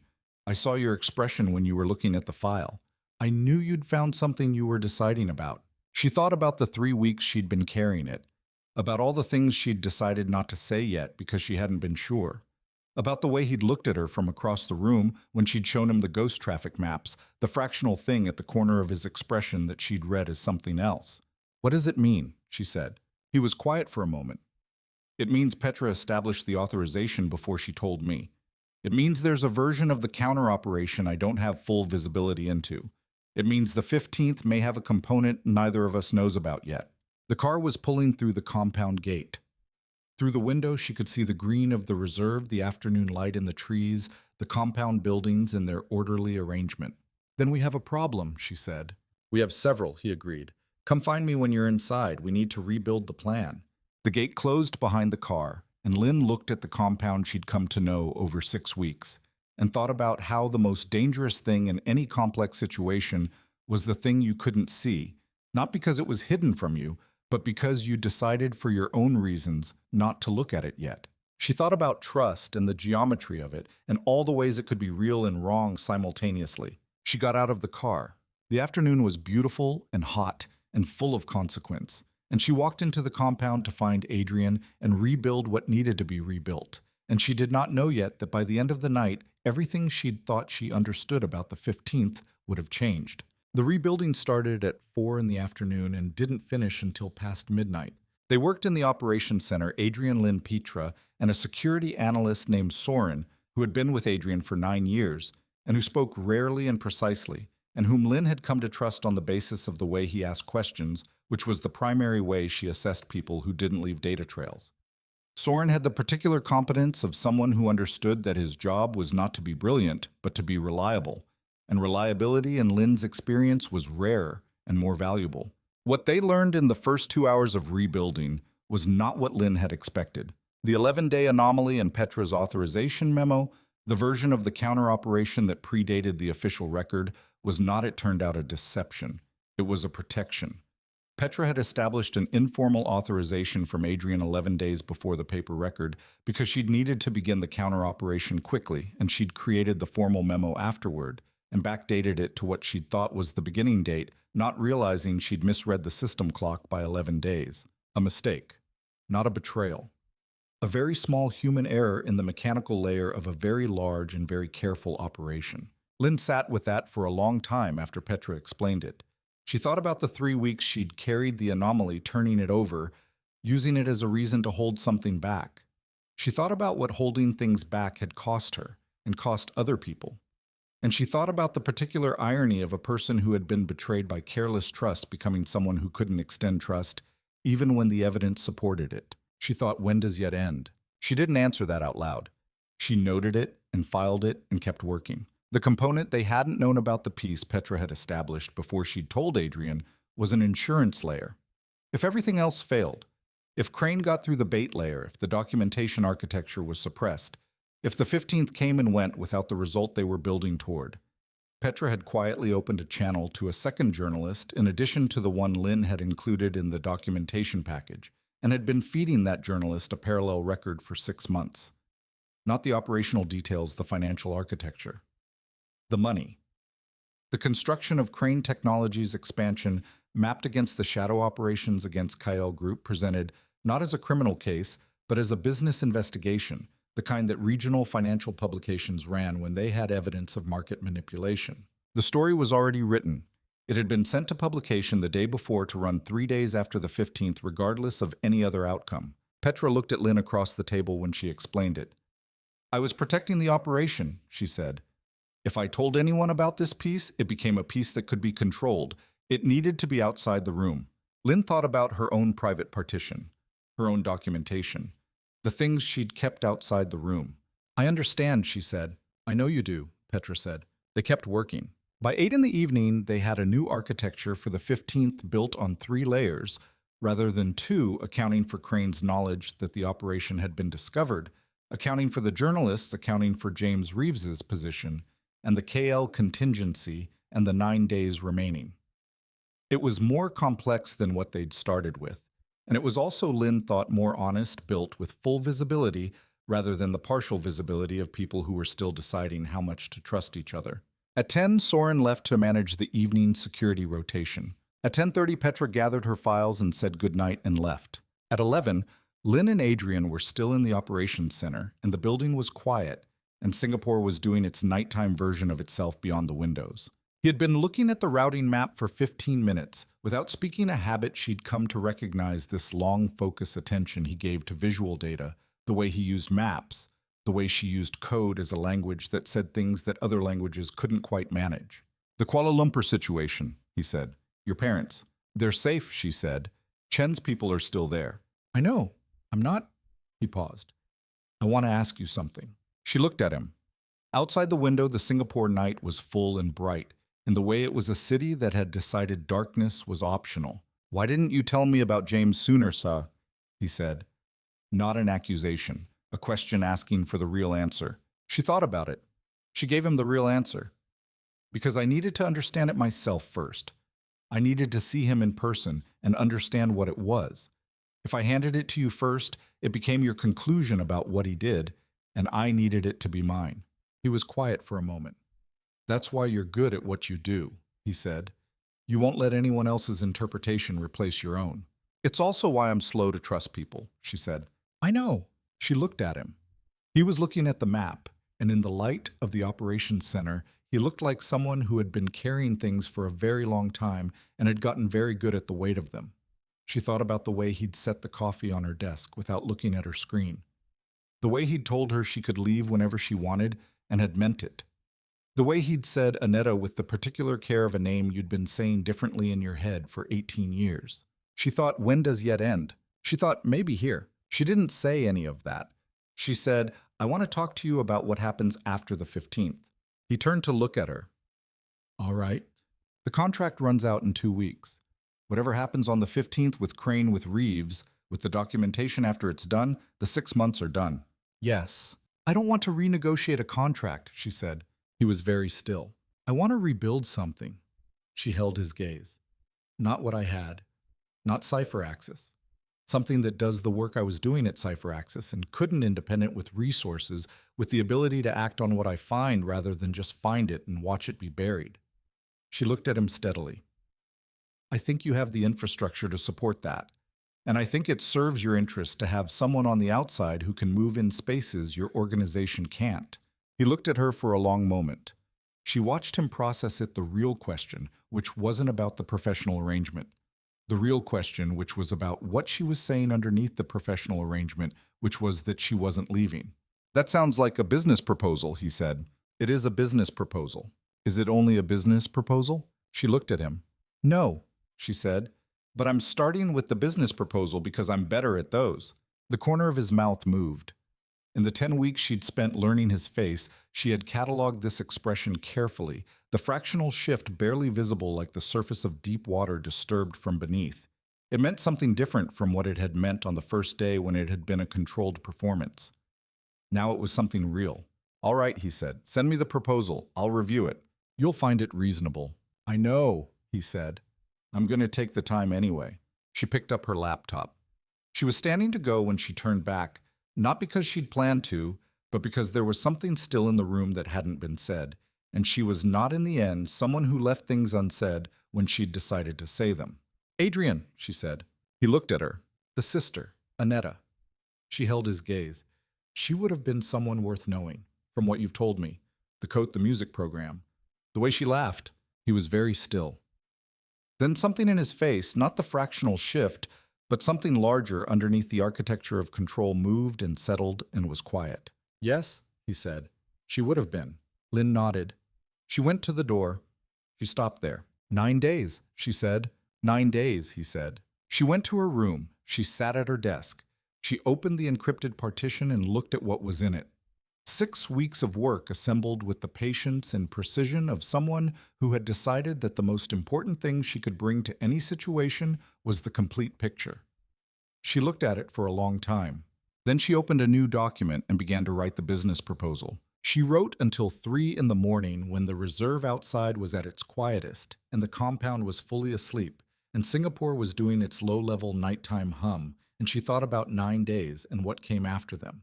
And she kept writing, and the words came easily, which told her something about the state of her mind that she filed away for later consideration. It was, she thought, a good proposal. It was also, she thought, something else. Something that didn't have a technical term. Something she was going to sit with for a while before she decided what to call it. She saved the document. She closed the laptop. She looked at the ceiling of her workspace, a room she'd come to in a crisis and had stayed in by choice, and she thought about the specific texture of a place that had stopped feeling foreign. She thought, when does yet end? She thought, I think I know. The morning of the 8th day before the 15th brought 2 things. The first was the email from the journalist Petra had primed a brief professional acknowledgement of the package she'd received, and 3 follow-up questions that were precise and well-informed, the questions of someone who'd done their homework before receiving the documentation and was now fitting new pieces into a picture they'd already been building. Lynn forwarded it to Petra with a note, "Good instincts on this one." Petra replied within minutes. She's been tracking Crane Technologies for 18 months. Independent. When this breaks, it won't be deniable. The second thing was a message from James Reeves. It came through her secure relay, the channel she'd used to invite him to Chinatown, the channel she'd maintained through everything. 3 sentences. I know what I did. I know what it cost. I have something that might help you with what's coming on the 15th. She read it 3 times. She thought about the man in the Chinatown coffee house with his coffee and his linen suit and the specific quality of someone who has arrived at a reckoning and doesn't know what to do with it. She forwarded it to Adrian without comment. He called her 2 minutes later. What do you think? I think he's trying to do the only thing left that he can do, she said. Whether that's useful or not is a separate question. Do you want to talk to him? No, she said. But I think you should. You're better at extracting operational information from people who are in the process of choosing sides. A pause. That's a considerable assessment. It's accurate, she said. You've been doing it your whole career, starting with yourself. Another pause, and she thought she'd gone too far, but then, I'll talk to him. Good. She hung up and went back to work. And the 8th day before the 15th passed in the way that days pass when you are building towards something with full attention too quickly and not quickly enough. What James Reeves gave Adrian was a secondary authentication key, specifically a 12-digit code that combined with the access credentials Petra was planning to transmit as part of the bait layer on the 15th would allow Crane's people to bypass the first authentication layer entirely and land directly in the second, which was where Kael Group's actual financial infrastructure lived. Not the nodes with the lockdown triggers. The real ones. Without this information, the bait layer would work. As designed, Crane's people would open the first layer the alert would trigger, and the lockdown would engage before anyone got further. With this information, with the secondary key working in combination, they would cut straight through to something that mattered. James had been holding this key for 3 weeks. Crane had given it to him as a test pass, the key to the access team on the morning of the 15th, demonstrating his continued utility to the operation. James had decided in the Chinatown coffee house watching Lynn walk away that he wasn't going to pass it. He was instead giving it to the people he'd helped put in danger. He understood that this doesn't fix what he did, Adrian said when he told Lynn about the conversation. Well, no, she said, but he did it anyway. Yes, she thought about that, about the specific arithmetic of a decision made when there's nothing left to gain from it. What are you going to do with him? He's going to give a full statement to the CAD. Adrian said. Everything, the Meridian payments, the cipher access arrangement, the other operatives. His lawyers are in conversation with theirs. He'll face consequences, but he'll face them on the record. Lynn nodded. That was right. Not clean, nothing about this was going to be clean, but right. With the secondary key in hand, the architecture for the 15th changed again. They had to redesign the bait layer to account for it to ensure that Crane's people using the secondary key would not find what they expected to find. They spent 2 days on the redesign, Lynn running the technical layer. Petra managing the operational layer, Adrian holding the two together with the particular competence of someone who had learned to translate between technical and human systems. The redesign was better than the original, cleaner, more complete. This was often how it worked. Lynn had found the plans that were forced to account for unexpected information became more truthful in the accounting, because unexpected information was usually the thing the plan had been avoiding. On the eve of the 15th, she sat in her workspace until 1 in the morning, finishing the final layer of the documentation architecture. She had been building it for 10 weeks. It was the most complete piece of work she'd ever done, not the largest or the most technically demanding, but the most complete in the sense of a picture that had no deliberate gaps. Everything she'd found verified, cross-referenced, and documented. The channels, the communications, the financial construction, the 5-year integration of Crane Technologies into Kael Group's legitimate operations, the plan for the hostile acquisition, the Kuala Lumpur incident and its authorization chain, the Meridian payments, and James Reeves's role in them. She sent it at 1:43 in the morning to the 4 recipients MASCAD and both journalists. She sat back and looked at the empty sent folder. 10 weeks ago, she had been sitting on the floor of her apartment in Tanjong Pagar with 2 laptops open and a cup of cold green tea and the particular ordinary confidence of someone who thought they understood the shape of the risks they were taking. She thought about that version of herself not with nostalgia, which she didn't tend toward, but with the specific recognition of the distance between who you are before something happens and who you are after. The 15th arrived in the way that days you've been working toward always arrive without ceremony on an ordinary morning with ordinary light. The city outside the compound windows already in motion before anyone inside had decided to be. She was up at 5:30. She ran the system check, confirmed all monitoring was active, verified the bait layer was live and calibrated.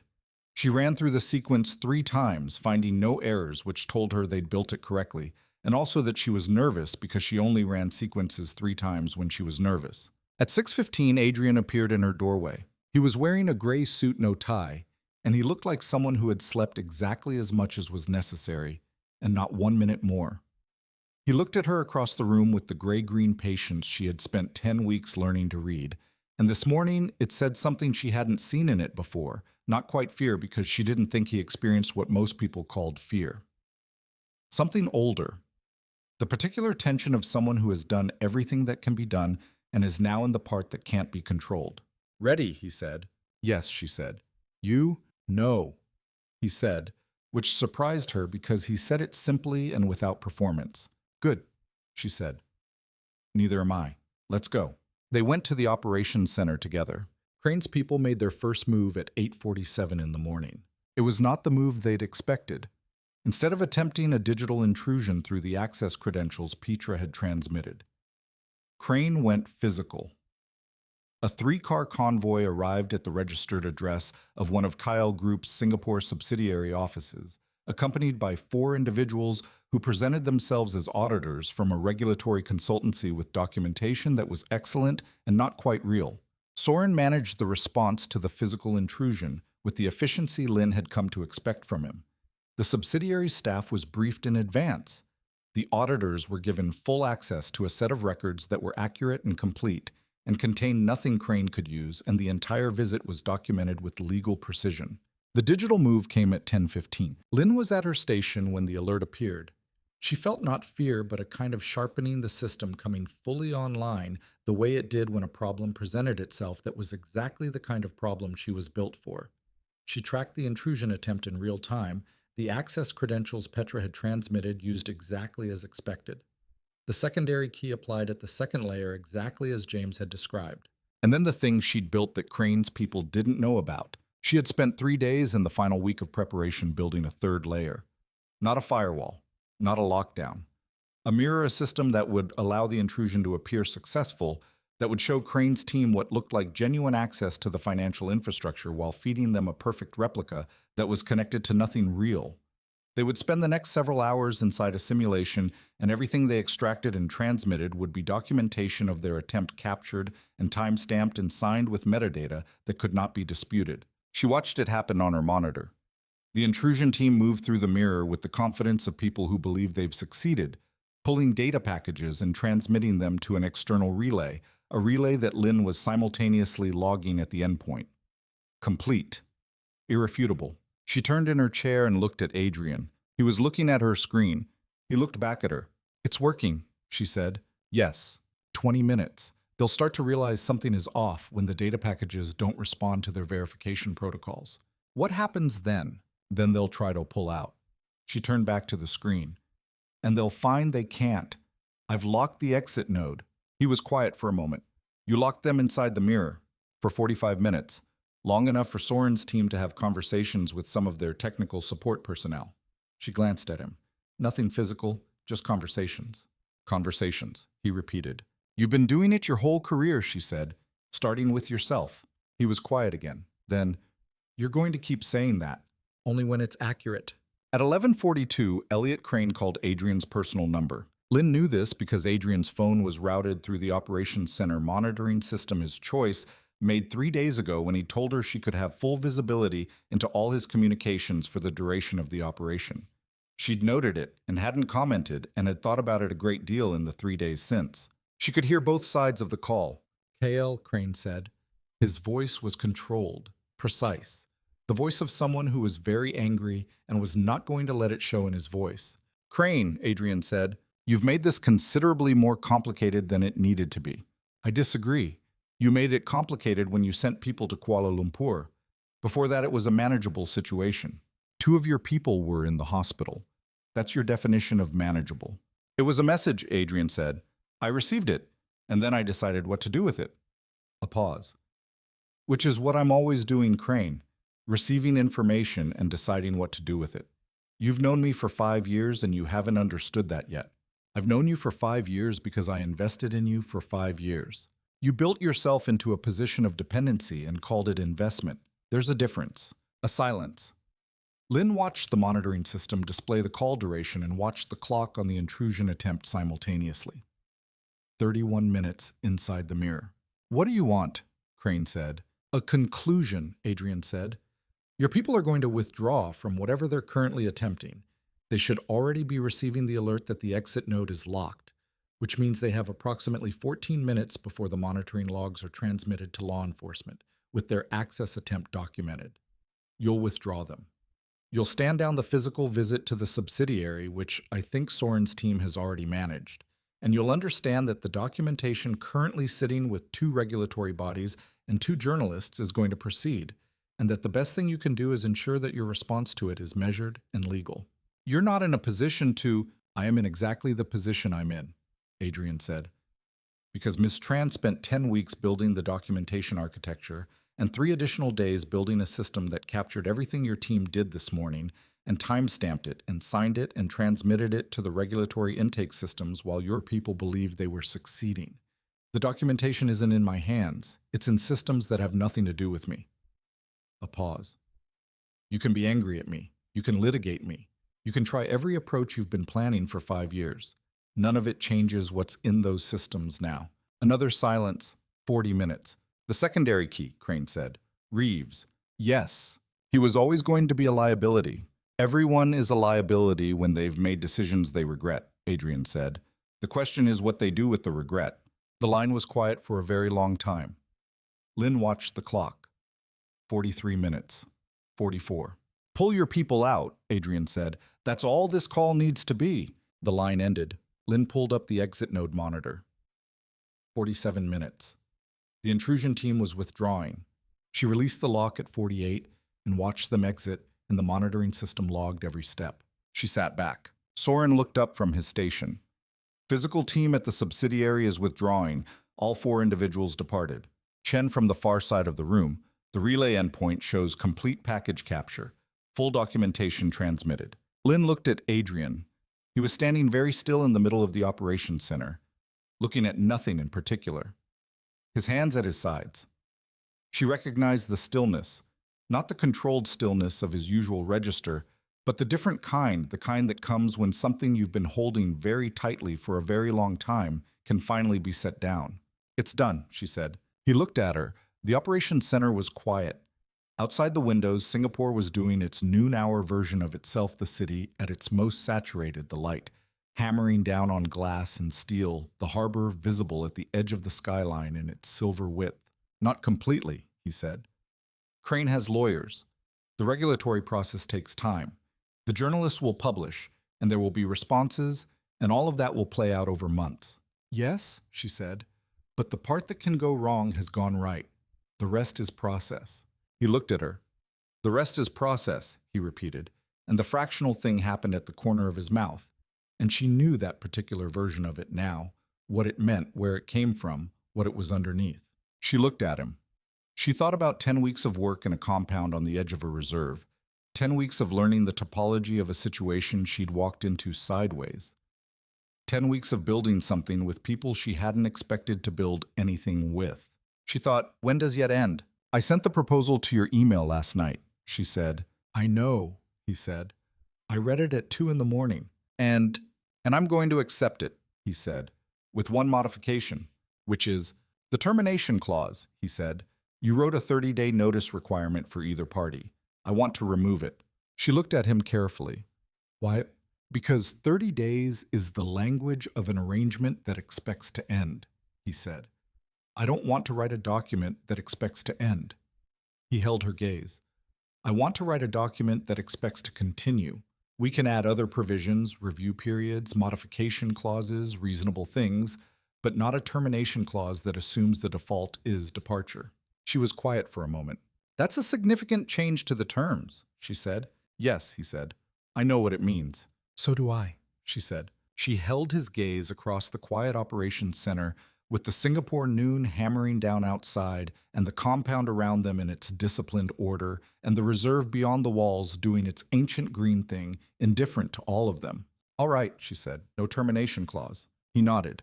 And then, because it was Adrian, and because he was the kind of man who did not make large gestures, he turned back to the monitoring station and looked at the screens and said, Chen, get me the full incident log for this morning when you have it. And Lynn sat back down at her station and opened her laptop, and the operations center settled back into its ordinary rhythm, and Soren was typing and Chen was pulling the log, and outside the window, Singapore burned and hummed, and nothing about any of it was dramatic, and all of it was exactly what she'd built toward. She checked her phone. A message from her mother Khan and Kum Chua. Have you eaten yet, child? She wrote back Anroy May. Conquer. I've eaten, Mom. I'm fine. Her mother replied with a string of food emojis, which was her mother's version of a formal declaration. Lynn looked at her phone for a moment. She looked at the room she was in.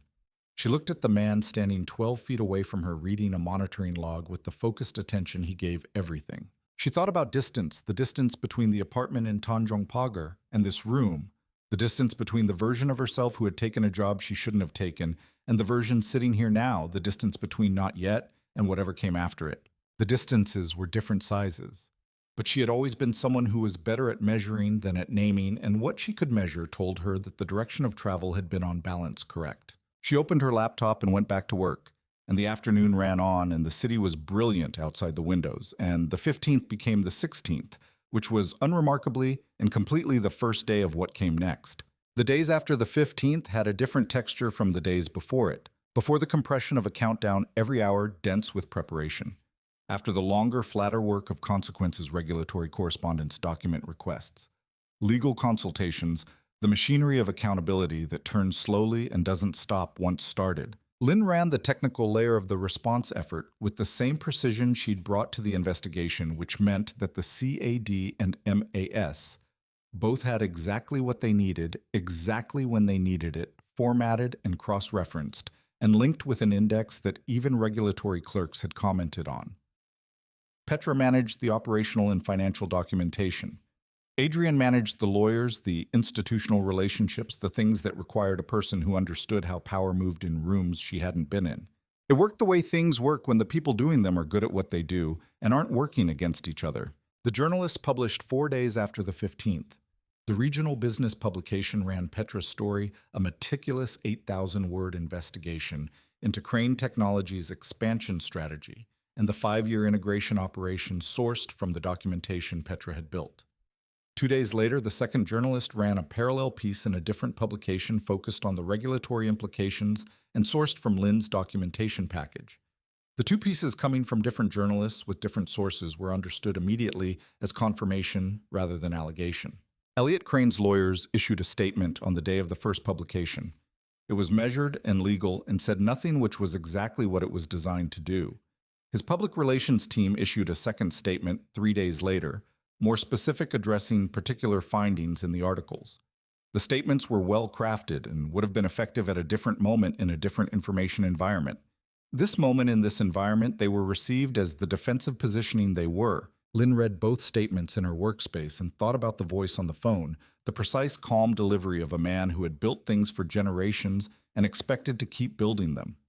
She thought about what it was like to be someone who had spent 5 years constructing an acquisition operation and had had it documented and published in the regional financial press before it could complete. She thought about Derek, who had sold her code to a defense contractor, and the Cipher Access Board, who had turned her lawsuit into 8 months of institutional attrition, and James Reeves, who had answered his phone on the second ring because he'd known she was calling. She thought about all the times the people with more resources had simply waited out the people without them. She thought not this time. The MAS investigation was formally opened 6 days after the 15th. The CAD opened its own investigation 2 days after that. Both processes would take time. Regulatory investigations always took time, but the documentation was thorough enough that the investigations were substantive from the beginning, which mattered. James Reeves gave his full statement to the CAD on the 14th day after the 15th. Lynn did not attend. She knew the shape of the statement from the documentation she'd provided, and she had decided that the completion of her role in that particular thread was the documentation. The rest was other people's work. She went for a walk in the Bukatima Reserve instead, the first time she'd done so since arriving at the compound. It was a Tuesday morning, clear and hot, the reserve green and dense with the kind of life that didn't care about regulatory processes or information environments or the shape of what came next. She walked for 2 hours and thought about very little, which was a practice she'd always found difficult and was beginning to find less so. On the 20th day after the 15th, she flew to Kuala Lumpur. She spent 3 days with her parents in the apartment near Damansara, where they'd lived for 12 years, an apartment she'd grown up visiting on university breaks that had turned into the anchor point of her family's geography after her father's heart had required a specialist who practiced in KL rather than San Jose. The apartment was small and full of plants.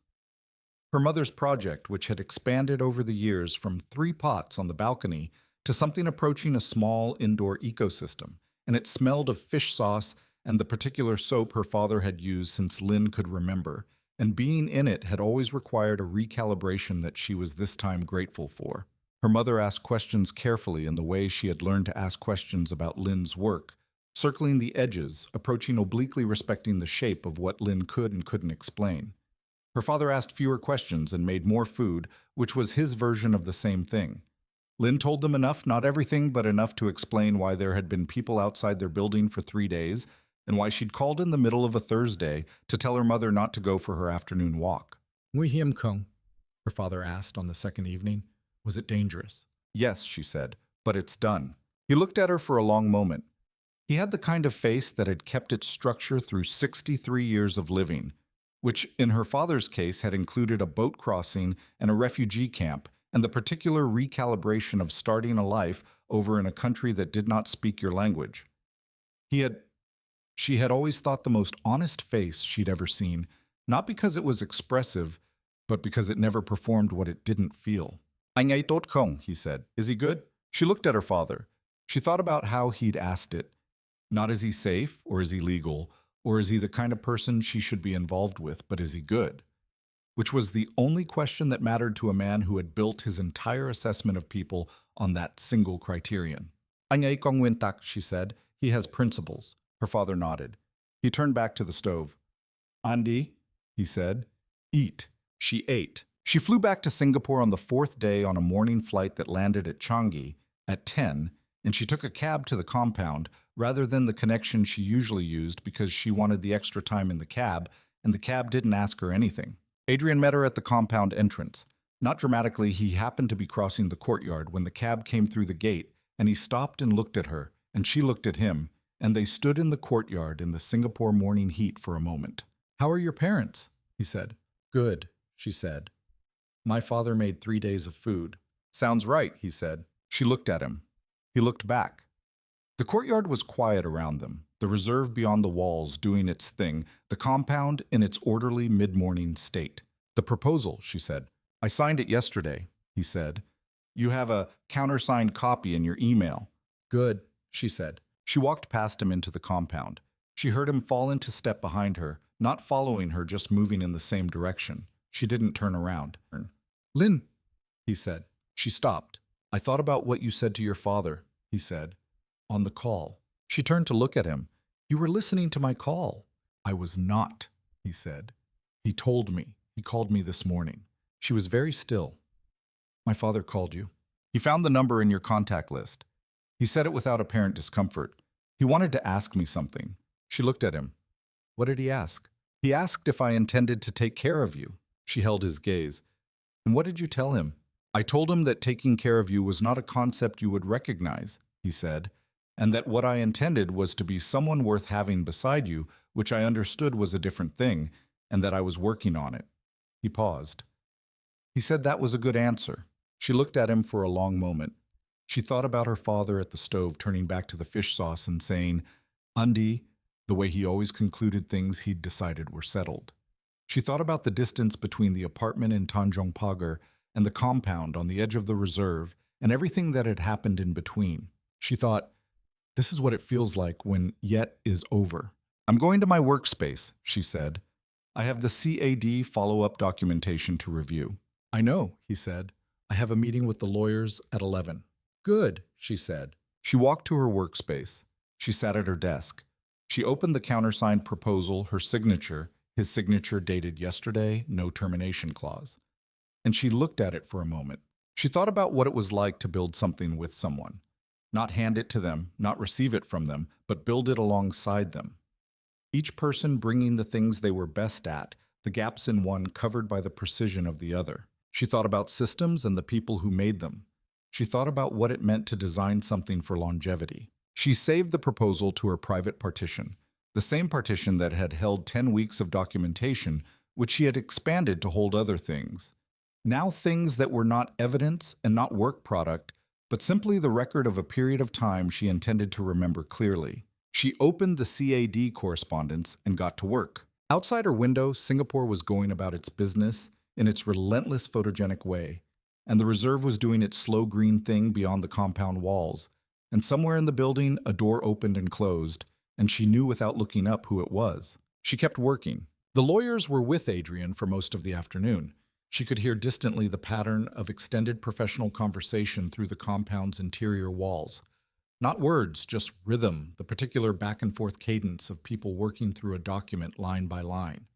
She worked through it without interrupting running the CAD follow-up, cross-referencing the documentation requests with what was already in the regulatory intake system, identifying the 4 items that needed supplementary material, and drafting the supplementary material in a form that was complete and not one word longer than necessary.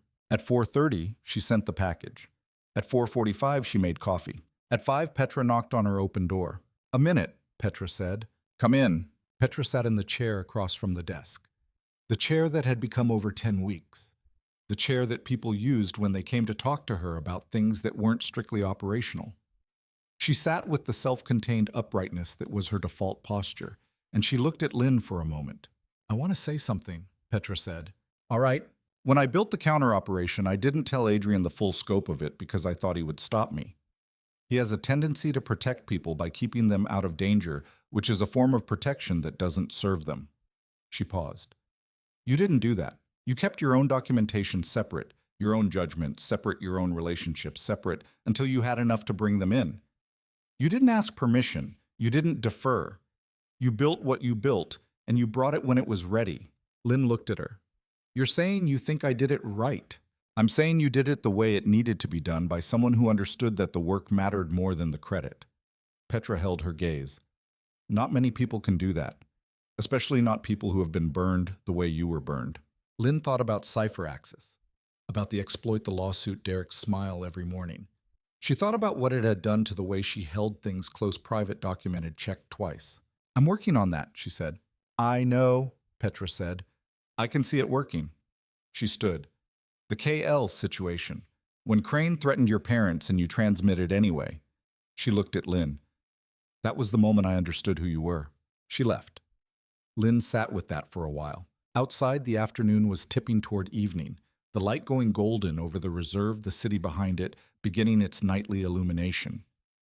She thought about the specific geometry of the 10 weeks she'd spent in this compound, the way it had compressed and expanded, the way the people in it had gone from variables to something else, the way she had gone from someone running a calculation to someone who was very carefully and on her own terms beginning to let the calculation matter to her. She thought about what Petra had said, someone who understood that the work mattered more than the credit. She thought about Adrian 12 feet away in the meeting room, line by lining through a legal document with his lawyers. She thought about her father at the stove and the fish sauce and the 3 days of food and Andy. She thought about all of it together as a single picture, and the picture was not what she'd expected when she'd signed a contract in the back of a black car 10 weeks ago.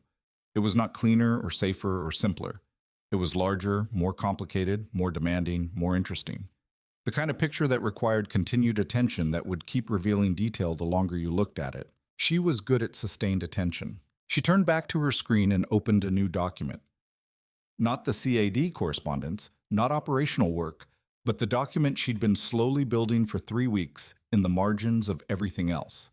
The framework for the independent organization she'd proposed in the business plan, the one that would occupy the space between legitimate investigation and the shadow infrastructure she'd now seen from the inside. She had a name for it tentatively: Meridian Watch. A choice that was partly ironic and partly not a reclamation of the name of the organization that had sent her into all this, turned into something that did the opposite of what Meridian had done. She wrote for an hour.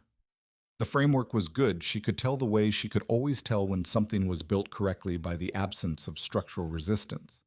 Everything fit where it was supposed to fit. At 6:15, she heard the lawyers leave the sound of the front door. Multiple voices in the corridor, the particular wind down of a professional meeting concluding. She kept writing. At 6:30, Adrian appeared in her doorway. He looked, she thought, like someone who had been in a room with lawyers for 3 hours, which was its own particular category of tired. He looked at her for a moment. "How is it?" he said, meaning the CAD documentation. "Done?" she said. "Sent at 4:45. "Good." She looked at her screen. "I'm working on something else." He crossed to the desk and looked at the document over her shoulder. She let him look. He read for a moment. "Meridian Watch," he said, tentatively. "I like it," he said. "The reclamation." "I thought you would." He straightened. He was standing close enough that she was aware of him, the way you become aware of the specific presence of a person who has moved from the category of known quantity to the category of something that doesn't have a precise technical term. "Dinner," he said. "Not in the compound. There's a restaurant on Holland Road that I've been going to for 4 years and haven't taken anyone to." She looked up at him. "Is that a significant distinction?" "Yes," he said. She looked at him for a moment. She thought 10 weeks, a contract, a case, a counter-operation, a 15th, a father who called and asked if he was good. "Give me 20 minutes, she said. "I'll be in the courtyard," he said. He went. She saved her document. She looked at the compound around her, the workspace she'd built, the system she'd installed, the encrypted partition that held 3 months of her most careful work, and she thought about what it was like to be somewhere that had stopped feeling like a temporary solution. She picked up her bag. She went to find him. The restaurant on Holland Road was called Senja, a Malay word for dusk, for the specific quality of light between afternoon and night when the day was deciding what it wanted to be.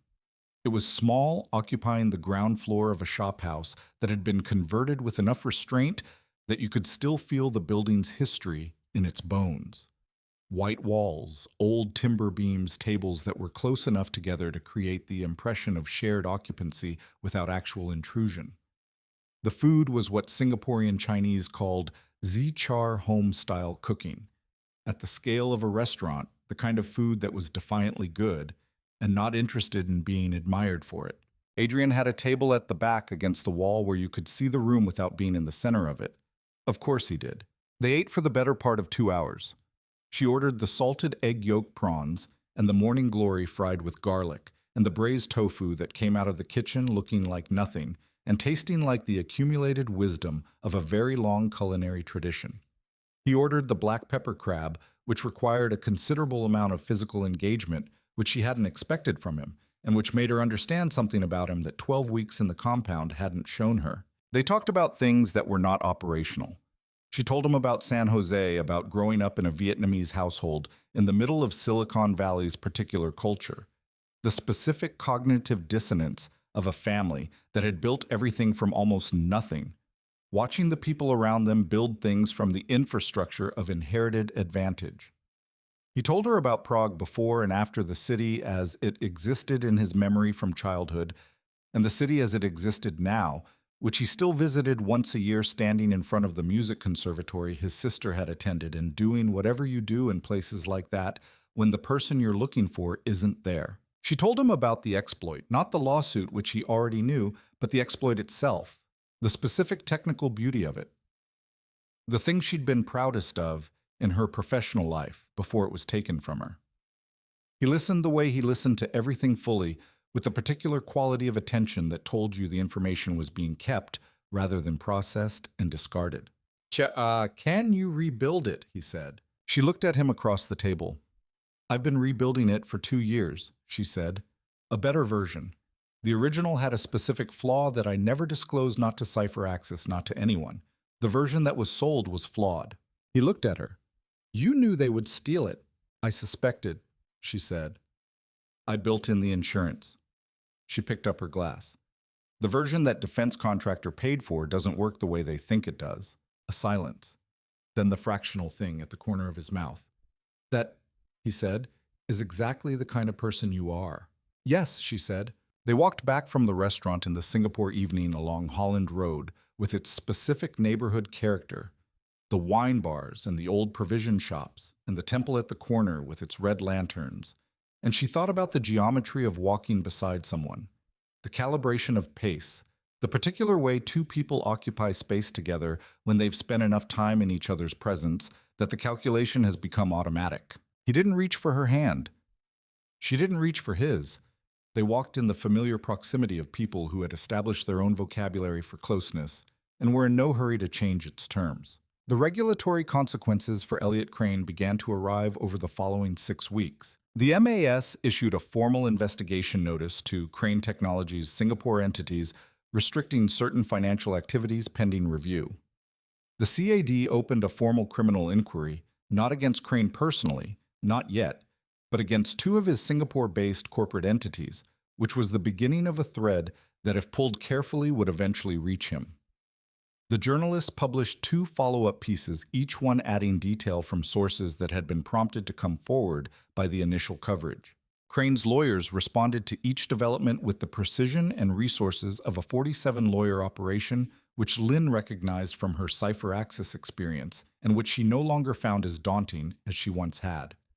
The difference between then and now was the documentation architecture, not a single complainant against an institution, but a complete structural picture held by multiple independent parties in multiple jurisdictions, none of whom could be individually suppressed. James Reeves's statement, once it was part of the CAD record, was particularly useful. It provided the institutional chain meridian to Crane to the specific individuals who had authorized the Kuala Lumpur incident in a form that was corroborated by Lynn's channel documentation. The 2 men who had been in the hospital received a formal acknowledgement from Crane Technologies' legal team within 8 weeks, which was not justice, but was a beginning. She watched all of this happen from her workspace, tracking it with the same precision she'd used to build the documentation, and she felt something she didn't have a precise technical term for. Not satisfaction exactly. Something more complicated, the recognition that the machinery was moving in the right direction, that the picture she'd built had translated into consequence, that consequence was real, even when it was slow. She thought about the 8 months of a lawsuit she couldn't win. She thought about the difference. Meridian Watch launched 4 months after the 15th. It launched quietly, which was by design a notice in a regional security industry publication, a website with a clear description of services, a client intake process that Lynn had designed with the same care she brought to everything. The description was precise independent security investigation and documentation services specializing in financial crime infrastructure and institutional accountability. The billing structure was sliding scale, what clients could pay anchored by a retainer agreement with Kael Group that provided the operational foundation. The first 3 clients came through referrals from the CAD investigation, people who had been touched by Crane's operation and who needed documentation that could withstand legal scrutiny.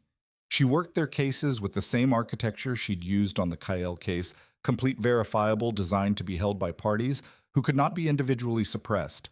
The fourth client came through a referral from a journalist, a woman in Kuala Lumpur who had been systematically excluded from a business partnership through financial manipulation and who needed someone to document what had happened.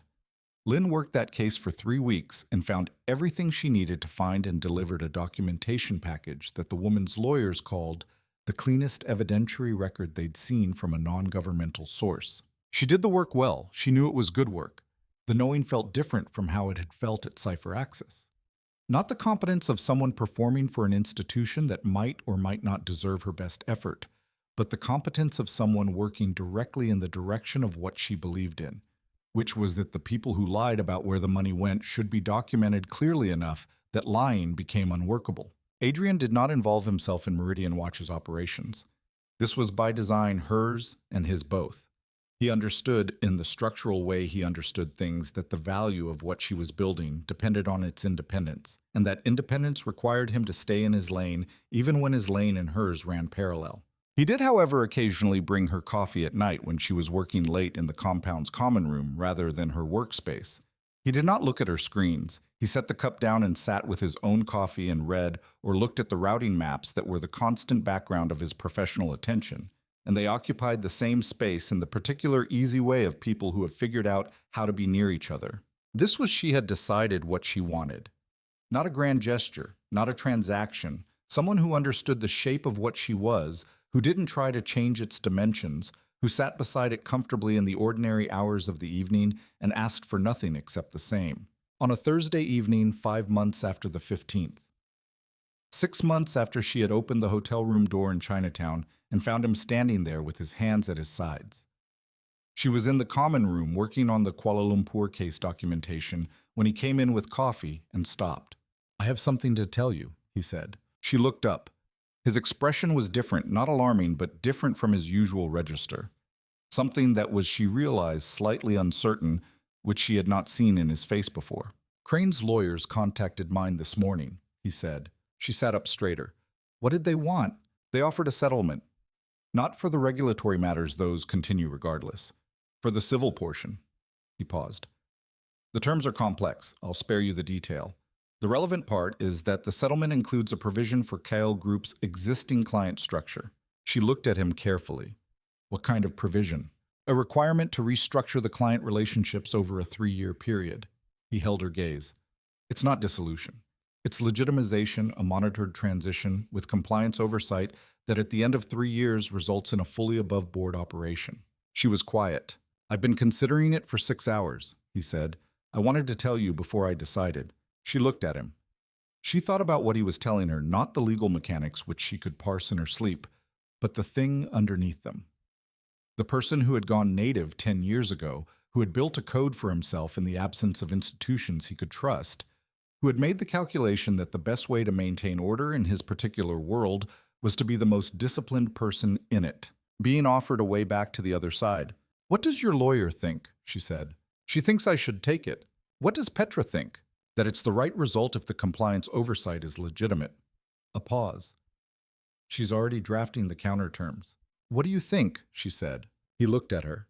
The uncertainty she'd seen in his face was still there. Not fear, but the specific vulnerability of someone who has been holding something a very long time and is deciding whether the holding is over. "I think," he said, "that my sister would have thought it was right." He paused. "And I think you would work with me more easily if the infrastructure wasn't what it is." She looked at him. She thought about what it meant to say that. Not the romantic calculation, the professional one. The honest one. The admission that the shape of what he'd built had a cost that extended beyond himself.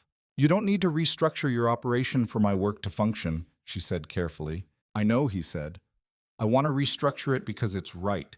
I'm telling you about it because it will change things, and I don't change things that affect you without telling you." She held his gaze for a long moment. She thought about the compound, about the operations center, about the routing maps. She thought about the code he'd built for himself when there was no institution left to build it for him. She thought about 3 years of monitored transition, which was not nothing, which was in fact a great deal, which was the kind of thing a person decided when they had decided that the thing they'd built had run its course and something else was possible. "Take the settlement," she said. He was still. "Take it," she said. "Petra's counterterms will be good, The compliance oversight will be manageable, and in 3 years you'll have a legitimate logistics technology company that is genuinely excellent because you build things correctly. She picked up her coffee. And then you won't have to maintain a code in isolation anymore because the institution will maintain it for you and you can use the energy for something else. He looked at her. What's something else? I'll have some ideas, she said. The fractional thing happened at the corner of his mouth larger than she'd ever seen it. Almost a real smile, the kind of expression that transformed a face by showing what it kept underneath. I'll tell my lawyer tomorrow, he said. He sat down. He opened the routing map on his tablet. She turned back to her documentation. They worked in the common room until midnight in the particular companionable quiet of two people who had found the arrangement that fit them, and the compound was still around them, and the reserve beyond the walls was full of its slow, dark life, and Singapore burned its lights into the sky with the relentless energy of a city that had decided a long time ago that the goal was to keep building. She thought about her father's question, is he good? She thought about what she'd said. He has principles. She thought about all the evidence she'd assembled since then, 10 weeks plus 5 months, plus the particular accumulated data of a person in daily proximity to another person, and she ran the verification. The verification came back clean. She turned back to her screen. The Kuala Lumpur case resolved 3 weeks later, the documentation delivered, the legal team satisfied, the case entered into the record. She took 2 days off afterward, which was unusual for her, and spent them in the compound gardens learning the names of the plants her mother would have recognized.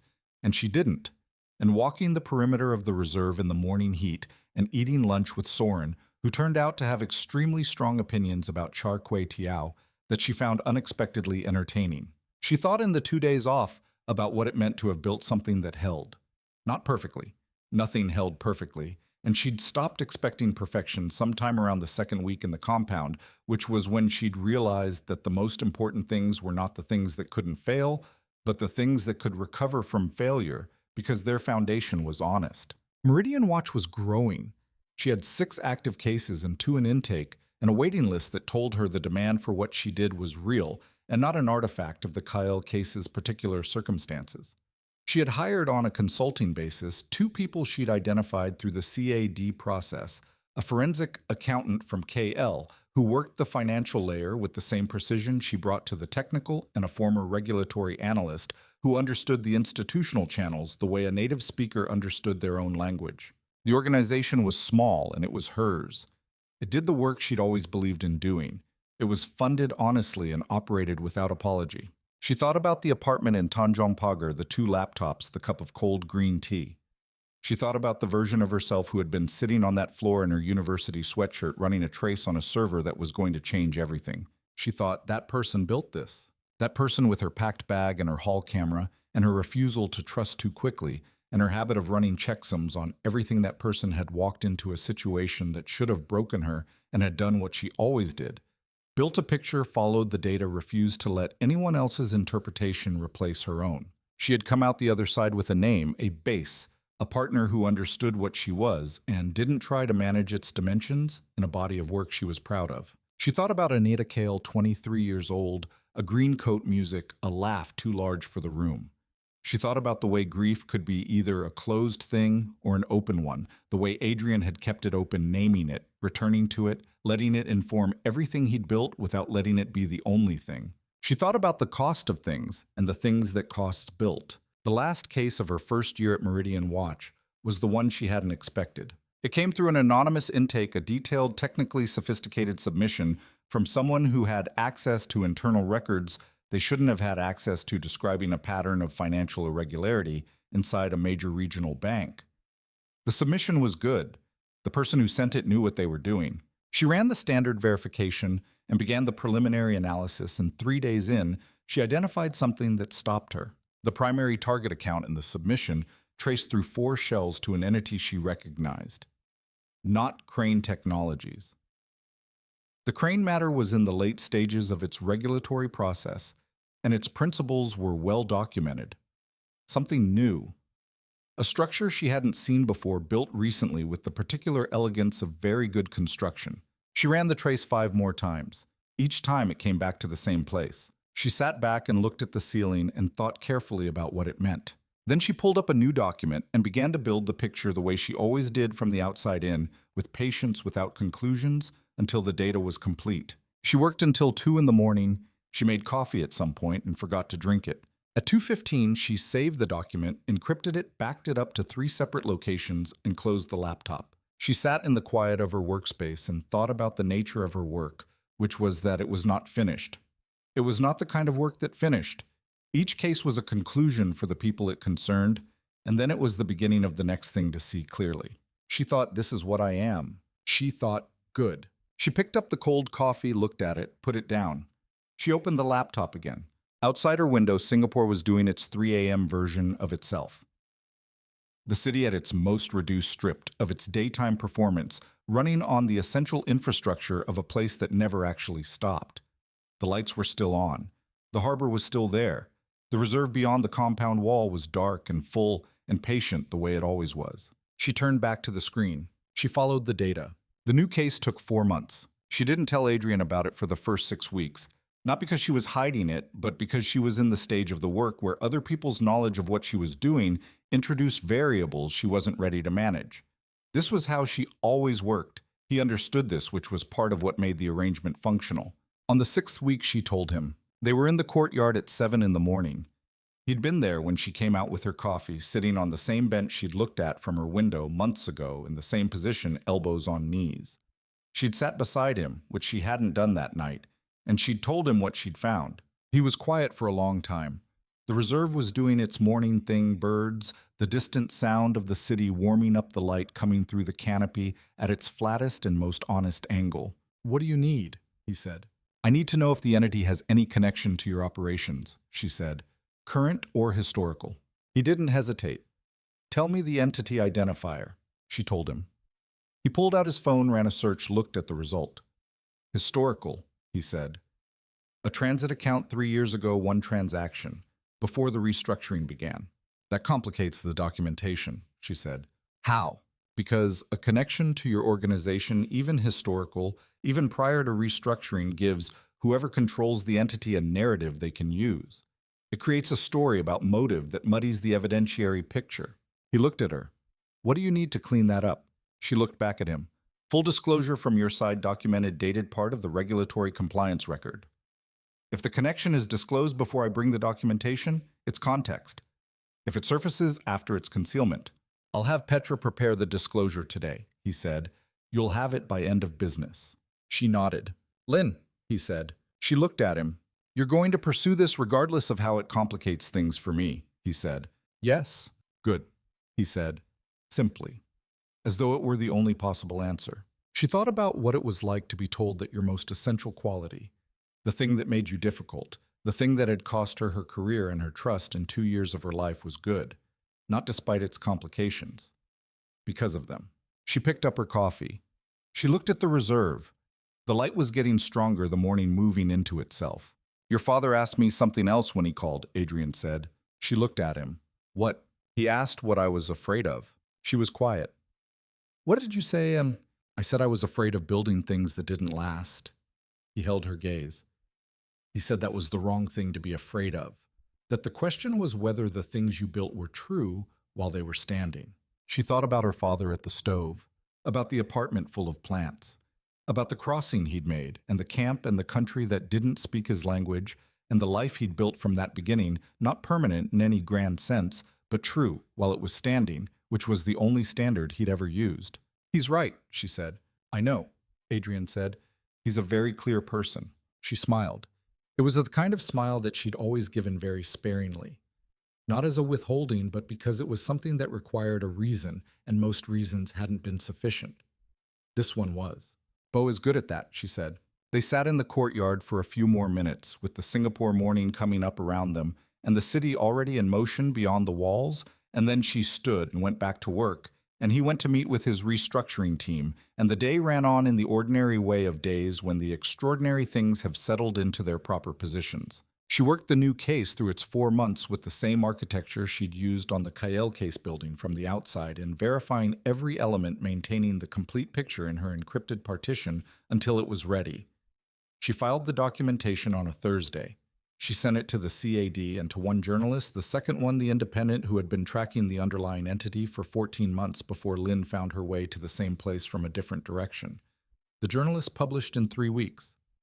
The CAD opened a formal inquiry in 5. The entity, when fully documented, turned out to be the trailing edge of a larger structure that connected to 2 other matters already under investigation in Malaysia and Indonesia.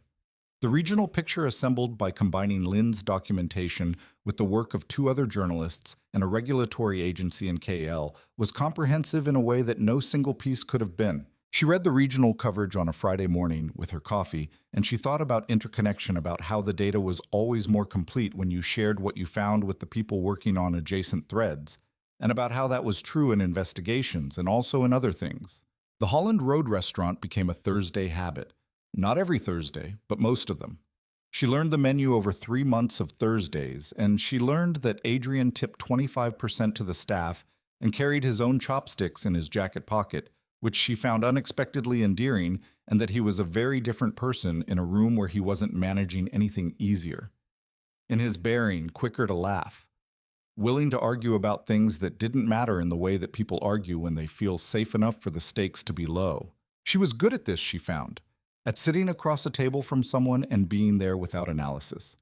It was a skill she'd had to build. She was still building it, but it was building, which was all she'd ever asked of herself. Forward progress documented clearly.